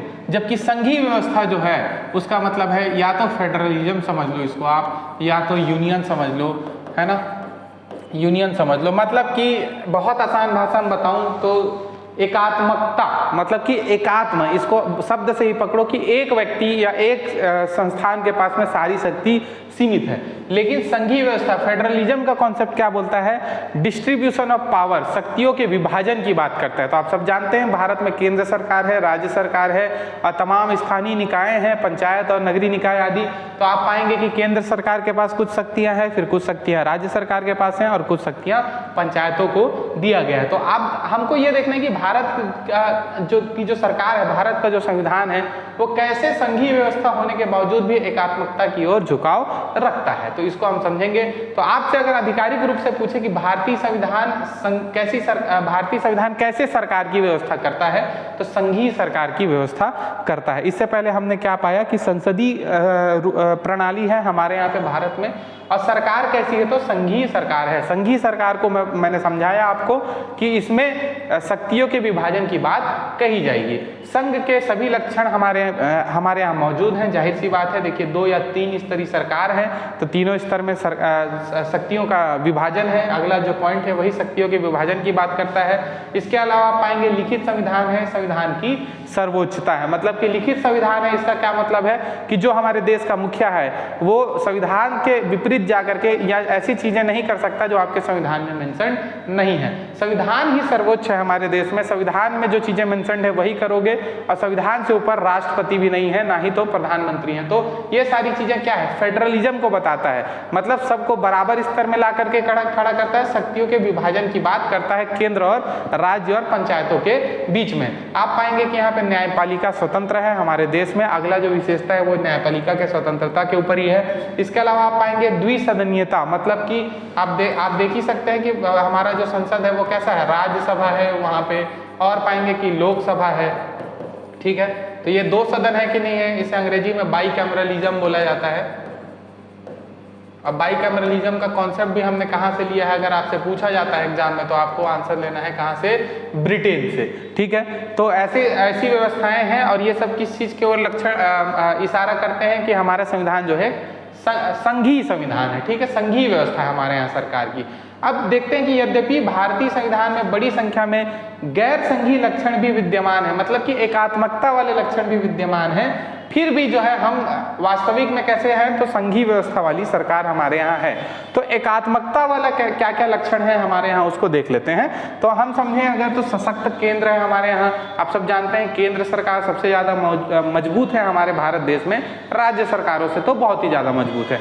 तो देखेंगे कि ज़्यादा शक्ति केंद्र के पास जो है इकट्ठा करके रखी हुई है, इस वजह से ये कैसा लक्षण है, तो एकात्मकता वाला लक्षण है। एक संविधान है, जैसे मैंने बताया यूएसए में हर राज्यों का भी संविधान अलग होता है, भारत में ऐसा नहीं है, भारत में एक ही संविधान है। संविधान में संशोधन करने का काम सिर्फ और सिर्फ केंद्र सरकार संसद के माध्यम से करती है। तो यहाँ पे भी ये लक्षण कैसा है, एक जगह पावर केंद्रित है, तो एकात्मकता वाला लक्षण है। एकल नागरिकता है, मतलब नागरिकता देने का काम संविधान और केंद्र सरकार करती है, राज्य कोई नागरिकता नहीं देती है। जहाँ पे भी एक की बात आएगी वो एकात्मकता की बात करेगा। एकीकृत और स्वतंत्र स्वतंत्र न्यायपालिका तो संघीय व्यवस्था की बात करता है, जबकि एकीकृत न्यायपालिका, इसको समझो, एकीकृत न्यायपालिका मतलब कि न्यायपालिका 3 स्टेज में होता है वैसे, लेकिन हम यहाँ पे सुप्रीम कोर्ट, हाई कोर्ट की बात करेंगे। सुप्रीम कोर्ट के भी जजों की नियुक्ति जो है आपके राष्ट्रपति जी करते हैं, ठीक है। वैसे ही आप पाएंगे कि हाई कोर्ट के जजों की नियुक्ति भी राष्ट्रपति करते हैं। इसमें राज्य सरकार या राज्यपाल का ज्यादा कुछ लेना देना नहीं, खास करके राज्य सरकार का तो बिल्कुल ही लेना देना नहीं है। तो एकीकृत मतलब कि इंटीग्रेटेड न्यायपालिका है हमारे यहाँ पे। ये भी आपके एकात्मकता की ओर, जो आपके एकात्मकता का जो लक्षण है उसकी बात बताता है। राज्यपाल की नियुक्ति की बात करूं या फिर अखिल भारतीय सीमाओं की बात करूं, राज्यपाल आप सब जानते हैं राष्ट्रपति इनकी नियुक्ति करते हैं, हर राज्य में एक राज्यपाल होते हैं। तो राज्यपाल को लेमन की भाषा में आप पाएंगे कि राज्यपाल को जो है केंद्र के एजेंट के रूप में भी जाना जाता है, मतलब क्योंकि वो कहीं ना कहीं उसकी पृष्ठभूमि भी राजनीतिक होती है, उसकी नियुक्ति केंद्र द्वारा की जाती है। अब राष्ट्रपति करते हैं मतलब केंद्र की सिफारिश पे ही करते हैं, प्रधानमंत्री और कैबिनेट के सिफारिश पे ही करते हैं। तो उनका झुकाव भी कई बार देखने को मिलता है कि जो उनकी नियुक्ति करती है उनके तरफ उनका झुकाव होता है। इसको और आसानी से समझें तो छत्तीसगढ़ में जैसे कांग्रेस की सरकार है, केंद्र में बीजेपी की सरकार है।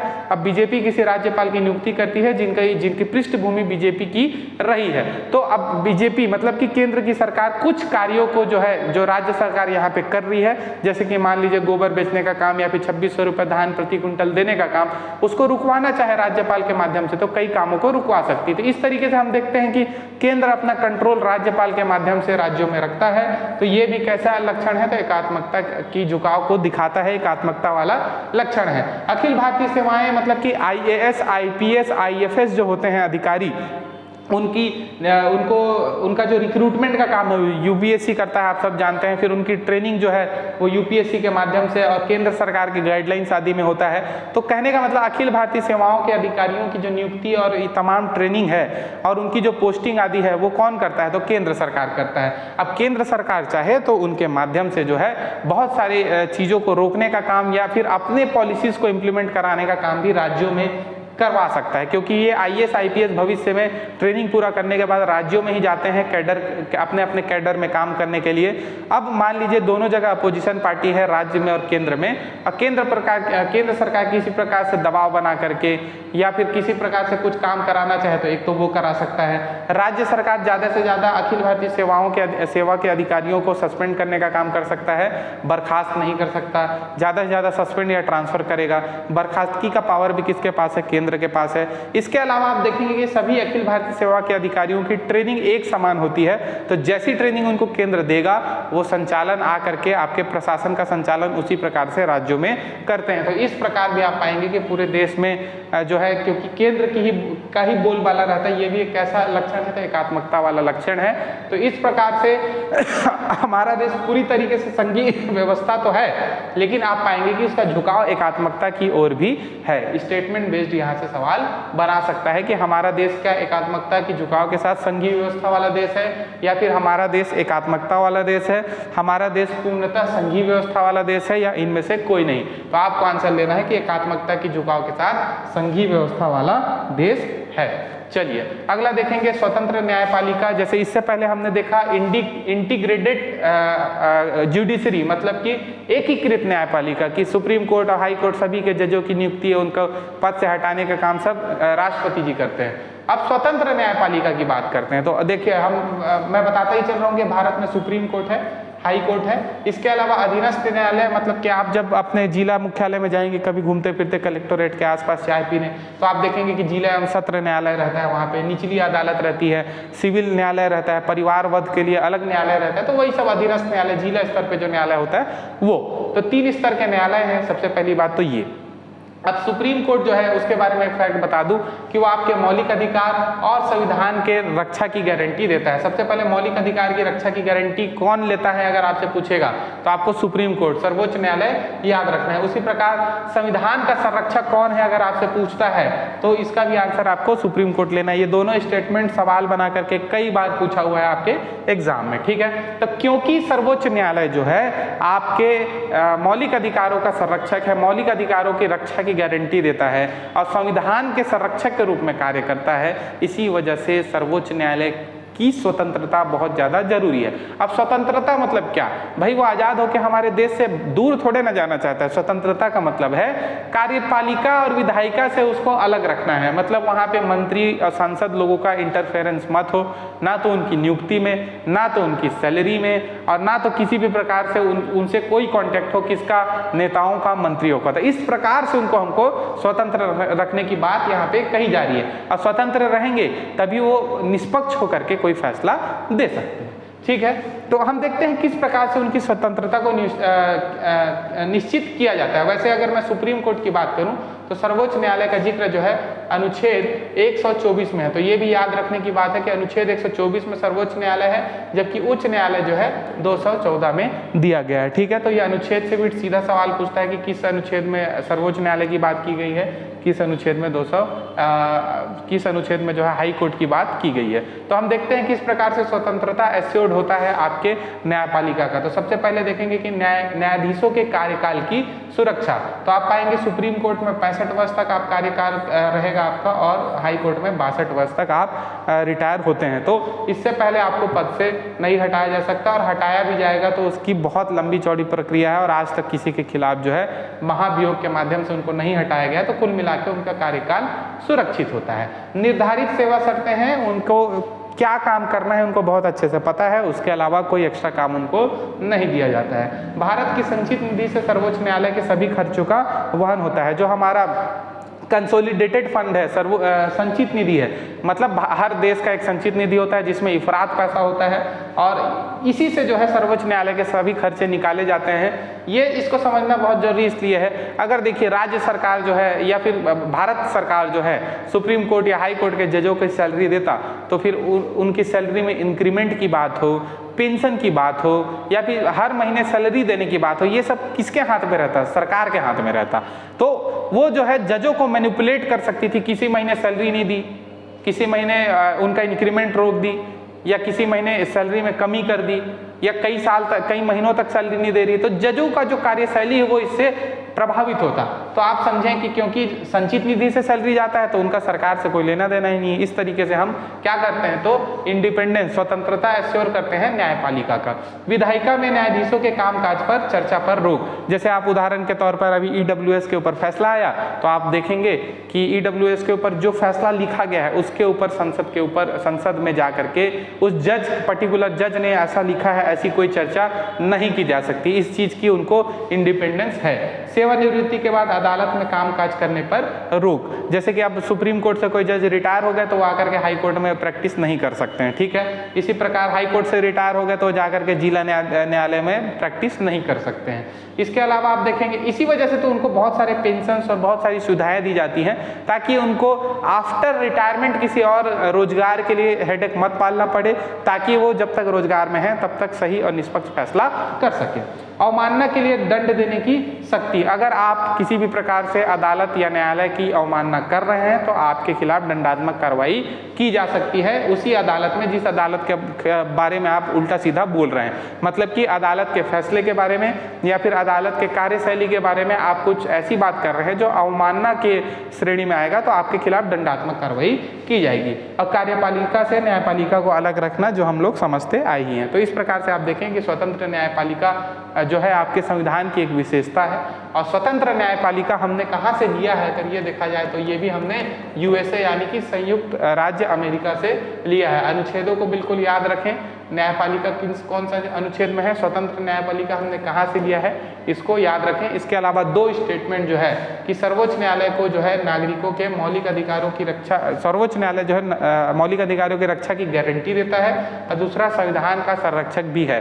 तो ये दो स्टेटमेंट से सवाल जरूर बनाता है, चाहे व्यापम हो, पीएससी हो या आपका शिक्षक भर्ती का एग्जाम हो, अगर यहाँ से सवाल उठाएगा तो इसमें से जरूर वो क्वेश्चन बनाने का प्रयास करेगा।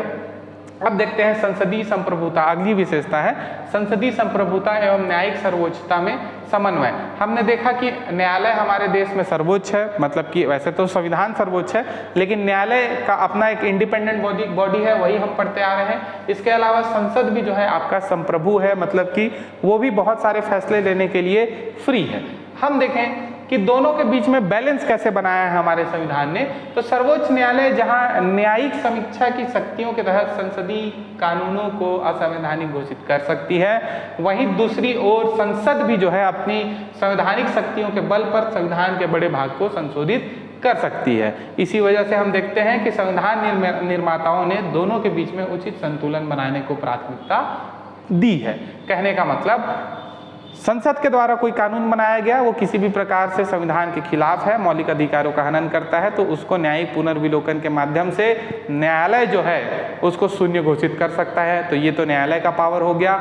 लेकिन आप पाएंगे कि उसी संविधान में दोबारा जो है कोई संशोधन ये करने का काम या फिर कई बार संशोधन करके किसी चीज को बदलने का काम कौन कर सकता है? तो संसद कर सकता है। तो दोनों के पास बहुत संप्रभुता है, बहुत पावर है और दोनों के बीच में बैलेंस किस तरीके से बनाया गया। तो जैसे मैंने बताया किसी कानून को न्यायालय में जो है न्यायिक पुनर्विलोकन के लिए लाया जा सकता है, उसी प्रकार से न्यायालय के द्वारा कोई फैसला लिया गया तो उसे दोबारा कानून बना करके संसद के माध्यम से दोबारा परिवर्तन किया जा सकता है।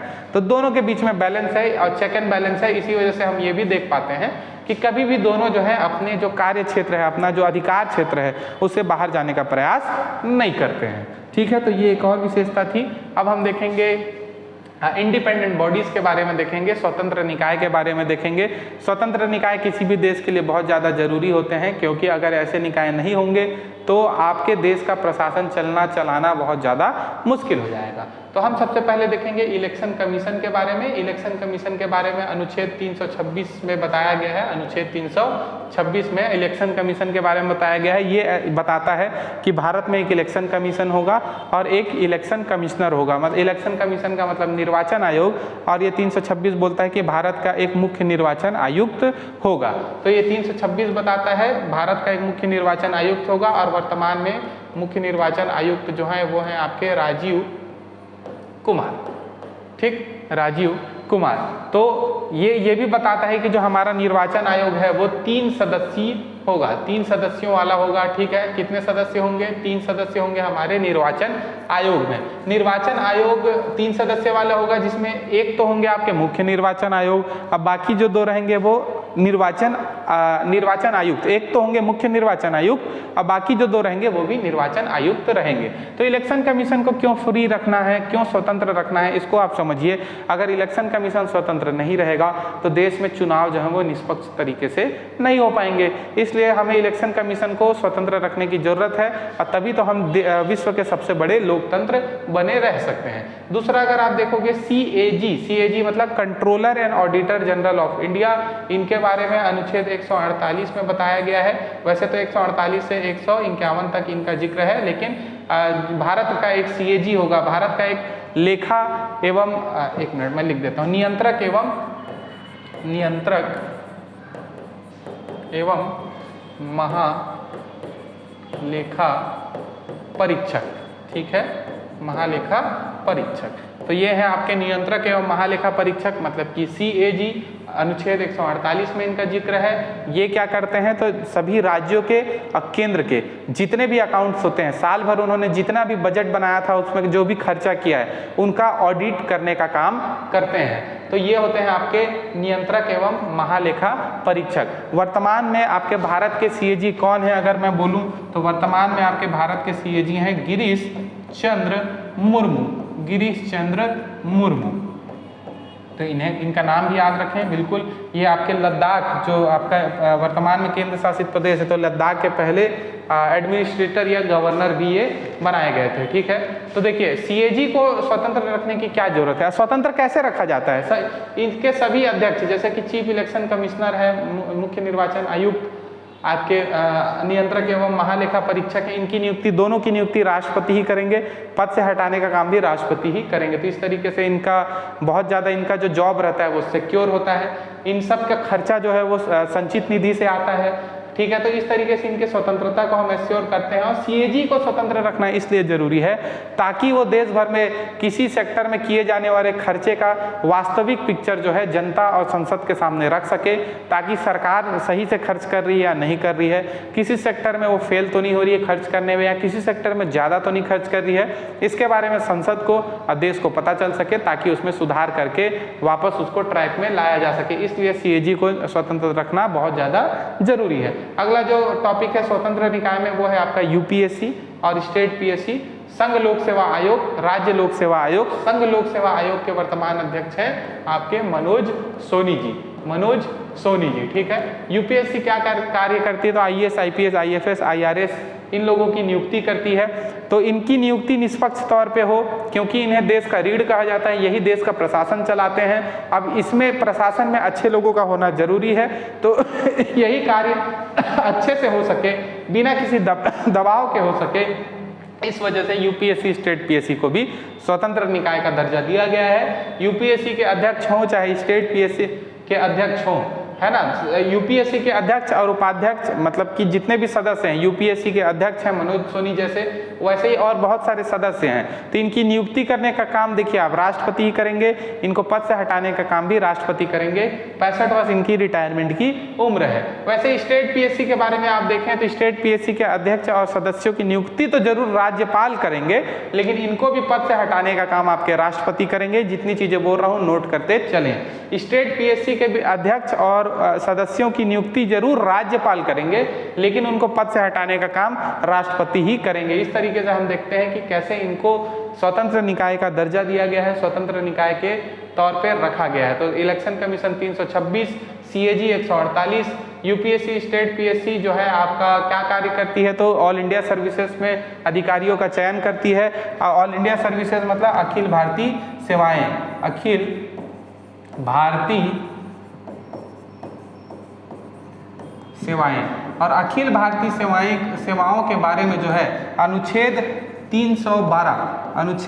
312 में इसके बारे में जिक्र आपका है, तो इस अनुच्छेद को भी आपको याद रखना है। ठीक है, चलिए अगला जो प्रावधान है, जो विशेषता है आपके संविधान की, उसको देख लेते हैं। वो क्या बोलता है, वो बोलता है आपातकालीन प्रावधानों की बात करता है। आपातकालीन प्रावधान मतलब कि इमरजेंसी प्रोविजंस। देखिए हर देश की स्थिति को संभालने के लिए कुछ न कुछ प्रावधान बनाए जाते हैं। भारत में जैसे अभी सब चीज़ सामान्य चल रहा है, अगर कोई ऐसी स्थिति उत्पन्न हो जाती है कि सामान्य जो हमारी स्थिति है वो ना रह करके बहुत ज़्यादा परेशानी आ जाए, देश में उलट पलट मच जाए, तो सरकार क्या करेगी, आपातकाल लगा देगी। तो यही आपातकाल कौन कौन से टाइप के आपातकाल होते हैं उसको हम पढ़ने का प्रयास करेंगे। तो देखिए आपातकाल भारत में 3 प्रकार के हैं। एक तो है आपका राष्ट्रीय आपातकाल, दूसरा जो है उसे राष्ट्रपति शासन या फिर संवैधानिक आपातकाल के नाम से जानते हैं, और तीसरा जो है वो है वित्तीय आपातकाल। ठीक है, तो राष्ट्रीय आपातकाल का जिक्र जो है अनुच्छेद 352 में किया गया है, राष्ट्रपति शासन या संवैधानिक आपातकाल का जिक्र 356 में किया गया है, और जो वित्तीय आपातकाल है उसका जिक्र हमने 360 में किया है। यहाँ तक क्लियर है? ठीक है, अब सबसे पहले हम राष्ट्रीय आपातकाल को समझेंगे। अच्छा, शुरू करने से पहले एक चीज़ मैं बता दूं कि चलिए राष्ट्रीय आपातकाल को ही पहले समझ लेते हैं, फिर बाकी चीज़ें मैं बताऊंगा। तो राष्ट्रीय आपातकाल अब तक भारत में 3 बार लगाया गया है। एक तो 1962 में लगाया गया था, भारत और चीन के बीच में जब युद्ध चल रहा था, भारत और चीन के बीच में जब युद्ध चल रहा था 1962 में, तब लगाया गया। फिर कई बार बच्चों के मन में कन्फ्यूजन होता है कि 1965 में भी तो भारत और पाकिस्तान के बीच में लड़ाई हुई थी, तो इस समय भी आपातकाल लगाया गया था क्या, तो बिल्कुल लगाया गया था। लेकिन आपको याद रखना है कि जो आपातकाल 1962 में लगा था वही वाला आपातकाल इस समय भी कार्य कर रहा था, पहले वाले आपातकाल को वापस नहीं लिया गया था। तो 1965 के युद्ध में पहला आपातकाल राष्ट्रीय आपातकाल लगाया गया था। दूसरा राष्ट्रीय आपातकाल लगाया गया 1971 में, जब बांग्लादेश लिबरेशन वॉर चला, मतलब कि भारत पाकिस्तान के बीच में फिर से लड़ाई हुई। लेकिन ये लड़ाई क्यों हुई, तो बांग्लादेश को आज़ाद कराने के लिए हुई। ठीक है, तो ये लड़ाई के दौरान भी आप पाएंगे कि जो है आपका 1971 में राष्ट्रीय आपातकाल लगाया गया था। तीसरे नंबर पे आप देखेंगे तो 1975 में इंदिरा गांधी के शासनकाल के टाइम पे भी राष्ट्रीय आपातकाल का इस्तेमाल किया गया था। ठीक है, तो ये 3 बार हैं जब भारत में राष्ट्रीय आपातकाल लगाए गए थे। ठीक है, राष्ट्रीय आपातकाल लगाने के किस किस स्थिति में लगाई जा सकती है, अगर राष्ट्रीय आपातकाल हम ये समझने का प्रयास करें तो इसको हम देख सकते हैं। देखिए 2-3 स्थिति हैं जिसको आपको समझना है। सबसे पहले, अगर आपके देश का किसी देश के साथ में युद्ध चल रहा है, ठीक है, मतलब आपने खुद जाकर के घोषणा कर दी लड़ाई लड़ रहे हैं आप, तो देश भर में राष्ट्रीय आपातकाल लगाया जा सकता है। दूसरा आप पाएंगे कि बाह्य आक्रमण हो गया है, मतलब आपने किसी देश के ऊपर आक्रमण कर दिया है, माफ कीजिए युद्ध के दौरान तो आप खुद जाते हैं युद्ध करने, बाह्य आक्रमण मतलब कोई देश आकर के आपके ऊपर हमला कर दिया है, तो बाह्य आक्रमण की स्थिति में भी राष्ट्रीय आपातकाल लग सकता है। तीसरा जो प्रावधान है वो है आपका सशस्त्र विद्रोह। ठीक है, सशस्त्र विद्रोह मतलब कि भारत देश के किसी एक हिस्से में बहुत सारे लोगों ने हथियार उठा लिए हैं, सरकार के खिलाफ विद्रोह कर दिया है। तो इन तीनों स्थिति में जो है भारत में आपातकाल की घोषणा की जा सकती है। तो युद्ध के वजह से तो आप देखेंगे कि भारत चाइना युद्ध, भारत पाकिस्तान युद्ध की वजह से लगाया ही गया है। बाह्य आक्रमण की स्थिति में भी आप देखेंगे कि भारत चाइना की स्थिति में भारत के ऊपर ही आक्रमण हुआ था, ये दोनों स्थिति से तो लगाया ही गया है। सशस्त्र विद्रोह की वजह से आज तक नहीं लगाया गया है। लेकिन मैं आपको बता दूं, जब 1975 में भारत में आपातकाल लगा था 1975 में, तो आप पाएंगे 1975 में किस आधार पे लगा था, तो आंतरिक अशांति के आधार पे भारत में आपातकाल लगाया गया था, आंतरिक अशांति के आधार पे। तो आंतरिक अशांति एक बहानेबाजी हो जाती थी, कोई भी सरकार जब आपातकाल लगाना चाहती थी तो वो बोलती थी कि राज्य में या देश में आंतरिक अशांति है, इस वजह से हम आपातकाल की घोषणा कर रहे हैं। तो ये क्या है, बहुत ही एक मतलब कि मनमर्जी वाली बात हो जाती थी। इस वजह से 1978 में इसे परिवर्तित किया गया और आंतरिक अशांति शब्द को हटा करके उसकी जगह पे सशस्त्र विद्रोह नामक शब्द को जोड़ दिया गया। तो ये 3 कारण हैं और 3 बार इसे लगाया गया है। तो ये तो हो गया आपका राष्ट्रीय आपातकाल। दूसरा हम देखते हैं 356। देखिए अनुच्छेद सीधा सीधा पूछेगा, 3 अनुच्छेद दे देगा, मिलाने के लिए बोलेगा कि कौन से अनुच्छेद कौन से आपातकाल की बात करता है, तो इसलिए आपको ये याद रखना है। कि 356 की अगर हम बात करें तो ये राष्ट्रपति शासन या संवैधानिक आपातकाल की बात कर रहा है। ये मैं क्लियर कर रहा हूँ, उम्मीद करता हूँ आप लोगों ने नोट कर लिया होगा, नहीं किया तो पॉज करके नोट कर लें, ठीक है।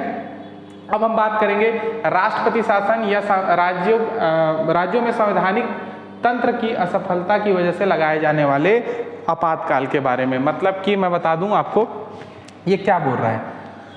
जैसे हमारा राज्य है छत्तीसगढ़, है ना, हमारा राज्य है छत्तीसगढ़। छत्तीसगढ़ में राज्य शासन है। राज्य शासन अगर प्रशासन करने में पूरी तरीके से फेल हो जाए और राज्यपाल को लगता है कि अब राज्य शासन कोई भी काम नहीं कर पा रही है ढंग से, बिल्कुल प्रशासन करने में फेल हो गई है, तो राष्ट्रपति को जो है आपके राज्यपाल जो है एक अनुशंसा करेंगी, एक लेटर लिखेंगी कि इस प्रदेश में प्रशासन बिल्कुल चरमरा गई है और यहाँ पे जो है यहाँ के प्रशासन को जो है राष्ट्रपति महोदय आप जो है अपने डायरेक्ट कंट्रोल में ले लीजिए ताकि यहाँ की स्थिति पूरी तरीके से सुधारी जा सके। तो ऐसी स्थिति में लगाए जाने वाले आपातकाल को ही हम राष्ट्रपति शासन बोलते हैं और ये जो आपातकाल है ये अनुच्छेद 356 के तहत लगाया जाता है। लेकिन ये राष्ट्रपति शासन एक अनुच्छेद और है जिसके तहत लगाया जाता है, वो है 365। अब देखिए इसमें कंफ्यूज नहीं होना है, आप सबको बता दूं भारत में 3 स्तरीय सरकार है, केंद्र, राज्य और स्थानीय निकाय। तो केंद्र सरकार अगर राज्य सरकार को कोई आदेश देती है, कोई पॉलिसी संबंधी आदेश देती है और अगर राज्य सरकार जो है उनके निर्देशों का पालन करने में असफल हो जाते हैं, ठीक है, तो ऐसी स्थिति में भी केंद्र जो है प्रदेश में राष्ट्रपति शासन लगा सकती है और ऐसी स्थिति में लगाए जाने वाले राष्ट्रपति शासन को अनुच्छेद 365 के तहत लगाया जाता है, ठीक है। तो ये हो गए 2 आपातकाल। अब तीसरा जो है 360 जो है आपका वित्तीय आपातकाल, मतलब फाइनेंशियल इमरजेंसी। अगर देश की आर्थिक स्थिति बहुत ज़्यादा खराब हो जाएगी तो ऐसी स्थिति में वित्तीय आपातकाल लगाया जाता है, ठीक है। तो आज तक मैं आपको बता दूं कि राष्ट्रपति शासन, राष्ट्रीय आपातकाल तो 3 बार लगाया गया है। राष्ट्रपति शासन जो है प्रदेश के किसी अलग अलग प्रदेशों में लगाया जाता है, पूरे देश में नहीं लगाया जाता है। तो राष्ट्रपति शासन जो है अलग अलग प्रदेशों में कई बार लगाया गया है, हमारे प्रदेश में अभी तक कभी भी नहीं लगाया गया है। कुछ राज्यों में जैसे कि उत्तर प्रदेश, बिहार में बहुत अधिक बार लगाया जा चुका है। मैं आपको बताऊं राष्ट्रपति शासन सबसे पहली बार पेप्सू प्रांत में लगाया गया था। मतलब कि पेप्सू का फुल फॉर्म है आपका Punjab and eastern Patiala state union. तो आज का पंजाब है और पटियाला है, उसको मिला करके पहले एक राज्य हुआ करता था। शुरुआत में बिल्कुल हम नए आज़ाद हुए थे, तो वहाँ पे सबसे पहली बार राष्ट्रपति शासन लगाया गया था। यूपी, बिहार में सर्वाधिक बार लगाया गया है, जबकि आप पाएंगे छत्तीसगढ़, तेलंगाना, उत्तराखंड में आप पाएंगे कि अभी तक राष्ट्रपति शासन नहीं लगाया गया है। वित्तीय आपातकाल की बात करूं तो अभी तक एक भी बार भारत में वित्तीय आपातकाल नहीं लगाया गया है। आपातकालीन प्रावधान जो है हमारे यहाँ वो लिए गए हैं जर्मनी से। जर्मनी बोलते साथ हिटलर को याद करना और हिटलर बोलते साथ आपातकाल को याद करना। तो आपातकालीन प्रावधान जैसे ही बोलेगा कहाँ से लिए गए हैं? हिटलर से, लेकिन जर्मनी से। लेकिन वित्तीय आपातकाल की बात करेगा तो वित्तीय आपातकाल हमने जर्मनी से ना लेकर के उसे यूएसए से लेने का काम किया है। तो वित्तीय आपातकाल यूएसए से, ठीक है। तो इतनी चीज़ें याद रखना। अगला जो है हमारा जो विशेषता है और सेकेंड लास्ट विशेषता है वो है त्रिस्तरीय सरकार, 3 टियर गवर्नमेंट। इसको समझ लेते हैं क्या बात कर रहे हैं। तो त्रिस्तरीय सरकार है हमारे यहाँ पे, ठीक है। ये तो कोई नई बात नहीं है, ये मैं बताता ही आ रहा हूँ। त्रिस्तरीय सरकार है मतलब कि हमारे यहाँ पे केंद्र है, सेंट्रल गवर्नमेंट होती है, आप सब जान रहे हैं। उसके मुखिया होते हैं प्राइम मिनिस्टर, और दूसरी होती है आपकी स्टेट गवर्नमेंट, है ना। स्टेट गवर्नमेंट मतलब कि राज्य सरकार। मुखिया कौन होते हैं? मुख्यमंत्री। और तीसरा जो होता है उसी की बात करना है हम बात कीजिए। तीसरी जो सरकार होती है वो होती है आपकी स्थानीय निकाय। स्थानीय निकाय बोले तो पंचायत और नगरीय निकाय, है ना। स्थानीय निकाय बोलने से पंचायत और नगरीय निकाय।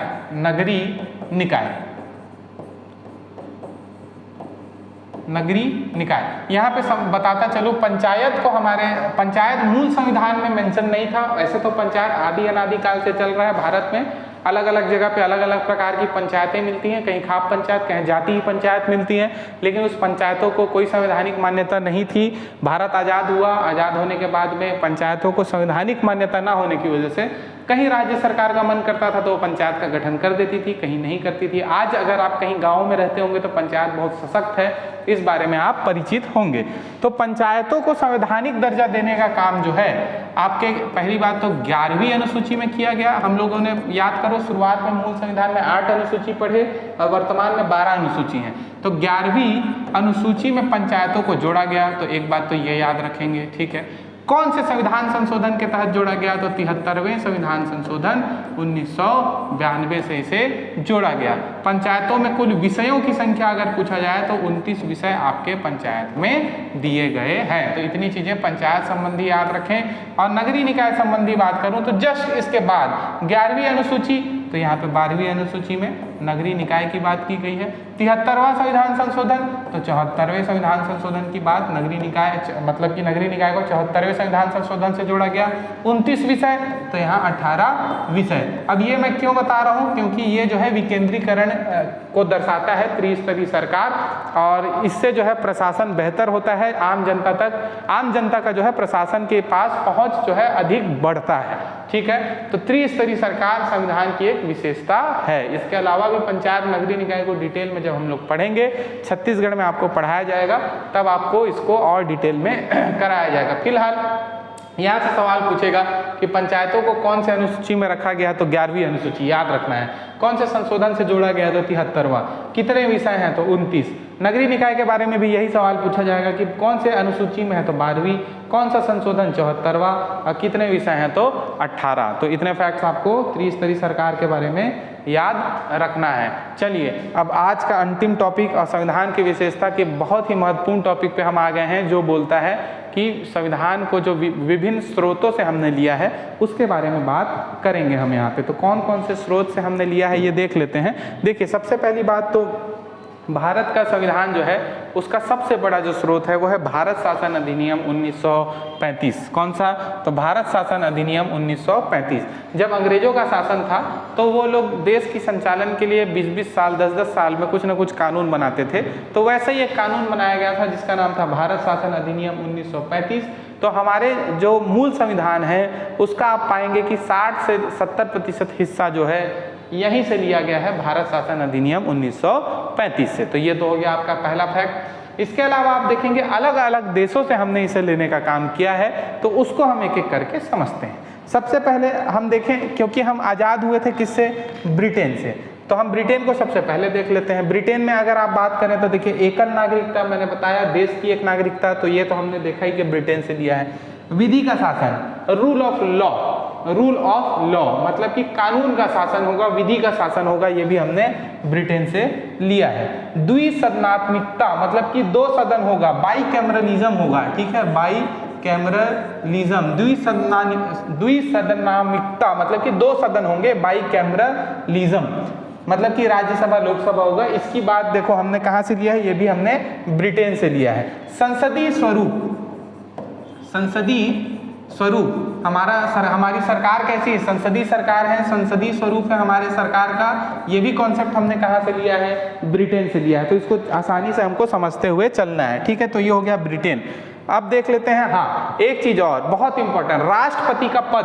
राष्ट्रपति का पद जो है वो भी हमने ब्रिटेन से लिया है, इसको भी बिल्कुल लिख करके रखें, राष्ट्रपति का पद ब्रिटेन से लिया गया है। अब आप ये सोचेंगे कि ब्रिटेन में तो राष्ट्रपति होते ही नहीं है, लेकिन वहाँ पे भी एक मुखिया होते हैं, आप याद करें। प्रधानमंत्री सबसे महत्वपूर्ण पद होता है, लेकिन राष्ट्र के जो मुखिया होते हैं वहाँ पे क्या है, वो पद वंशानुगत है। तो वहाँ के राजा वर्तमान में चार्ल्स III के पास है, ठीक है। तो वैसे ही भारत में भी हमारे भारत के एक मुखिया होते हैं, राज्य के मुखिया होते हैं, जिनका नाम है राष्ट्रपति।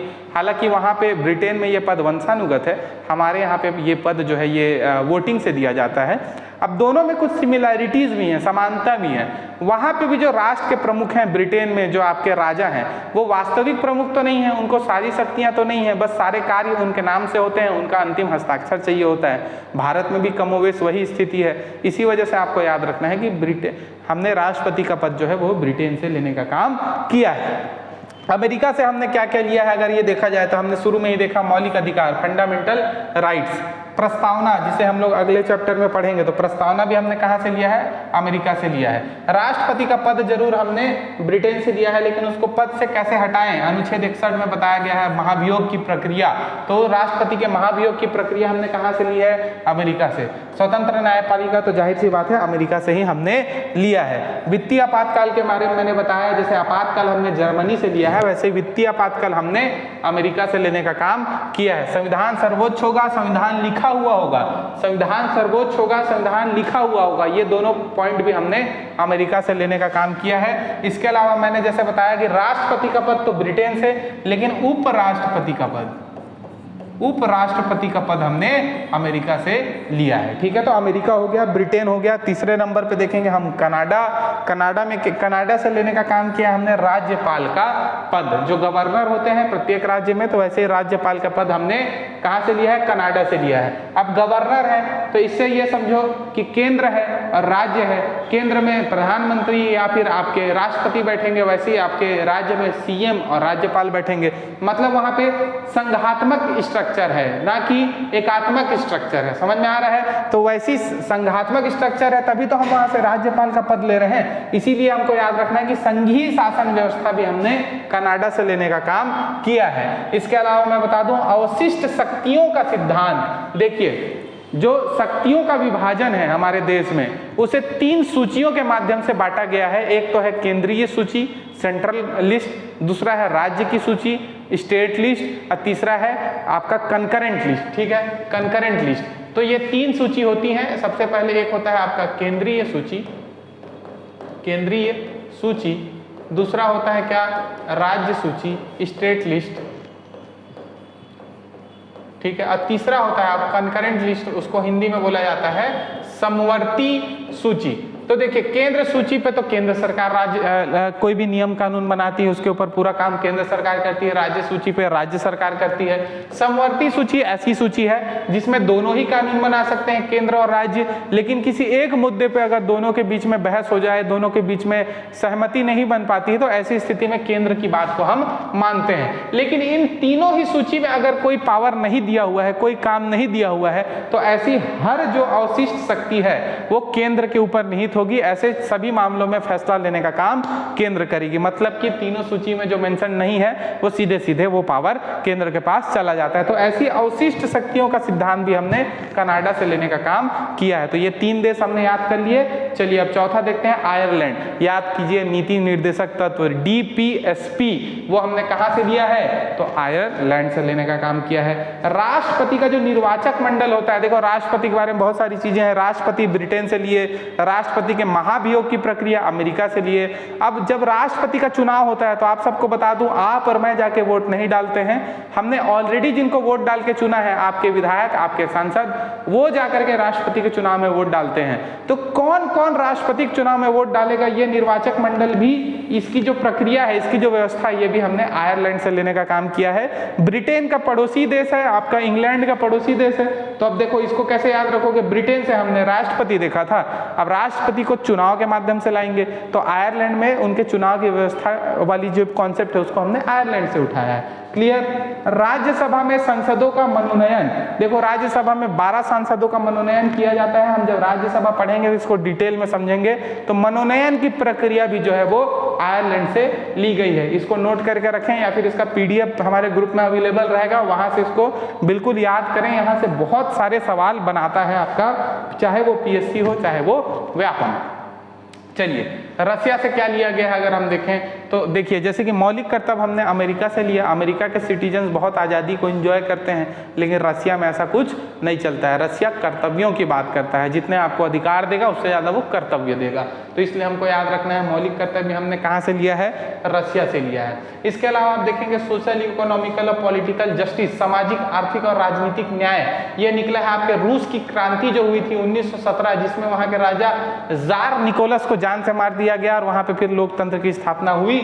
तो वो जो सामाजिक आर्थिक और राजनीतिक न्याय का सिद्धांत है कि सामाजिक रूप से किसी के साथ भेदभाव ना हो, आर्थिक समानता आए और राजनीतिक पदों में सभी को पहुंचने के बराबर मौके मिले, तो ये तीनों कॉन्सेप्ट जो है सामाजिक, आर्थिक और राजनीतिक न्याय जो रसिया की क्रांति से निकला है, तो हम इसको जाहिर सी बात है रसिया से ही लेंगे। और हमारे शुरुआत के जो लीडर थे जैसे जवाहरलाल नेहरू, राजेंद्र प्रसाद, ये लोगों को सबको देखोगे तो ये रसिया से बहुत ज़्यादा प्रभावित थे। रसिया की जो कम्युनिस्ट सरकारें थी उससे भी बहुत ज़्यादा प्रभावित थे। तो आप देख पाओगे कि इसी वजह से सामाजिक, आर्थिक और राजनीतिक न्याय का सिद्धांत जो है वो हमने रसिया से लिया है। ठीक है, कई बार ये भी पूछता है आपसे कि सामाजिक, आर्थिक और राजनीतिक न्याय जो है वो कहाँ से लिया गया है, तो वो आपको याद रखना है, वो हमने रशियन रिवॉल्यूशन से लिया है, रूस की क्रांति से उसे लेने का काम किया है। ठीक है, तो ये याद रखेंगे। ऑस्ट्रेलिया से बहुत आसान सी चीजें हैं, केंद्र और राज्य के मध्य में शक्ति का विभाजन, समवर्ती सूची। समवर्ती सूची मैंने वही बताया। अब शक्तियों के विभाजन की बात है तो एक तो केंद्र सूची, एक राज्य सूची है, तीसरी जो सूची होती है कंकरेंट लिस्ट, समवर्ती सूची, वो हमने कहाँ से लिया है, ऑस्ट्रेलिया से लिया है। दोनों के बीच में शक्ति का विभाजन भी कहाँ से लिया है, तो ऑस्ट्रेलिया से लिया है। चलिए अब देखते हैं फ्रांस जो पिछले फीफा वर्ल्ड कप का विजेता था, उम्मीद कर रहा हूँ अगर वर्ल्ड कप देखते देखते ये पढ़ रहे हैं तो अच्छी बात है।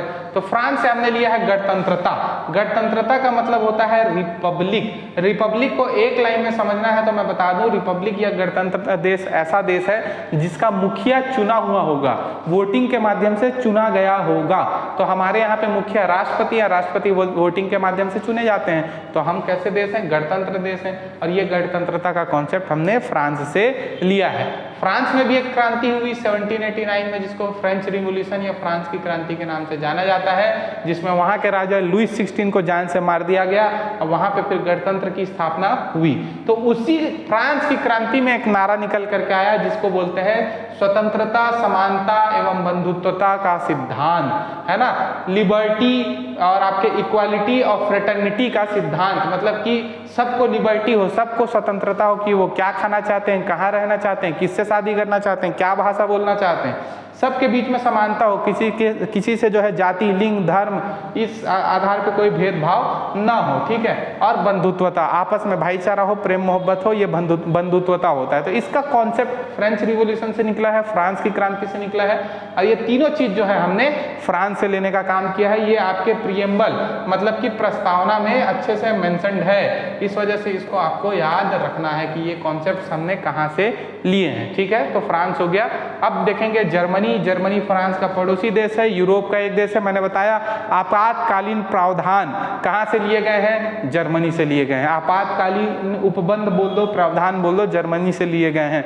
लेकिन आपको याद रखना है वित्तीय आपातकाल हमने अमेरिका से लेने का काम किया है। आपातकाल या फिर संकट काल में मौलिक अधिकारों को स्थगित कर दिया जाता है। जब हम मौलिक अधिकार पढ़ेंगे तो देखेंगे कि कैसे सिर्फ 2 मौलिक अधिकार, अनुच्छेद 20 और अनुच्छेद 21 को छोड़ करके अन्य सभी मौलिक अधिकार आपातकाल के दौरान सस्पेंड कर दिए जाते हैं। तो ये प्रावधान भी जर्मनी से लिया गया है। आपातकाल बोले तो हिटलर, हिटलर बोले तो जर्मनी, इस तरीके से आप इसको रिलेट करके याद कर सकते हैं। साउथ अफ्रीका एबी डिविलियर्स का देश है, 360 डिग्री वाला देश है। 360 डिग्री वाला देश है तो थोड़ा सा और बढ़ा दो, 368 कर दो। 368 में क्या होता है, संविधान संशोधन होता है। तो 368 में होगा आपका संविधान संशोधन। इसी वजह से संविधान संशोधन एबी डिविलियर्स के देश से लिया गया है। कहाँ से, दक्षिण अफ्रीका से।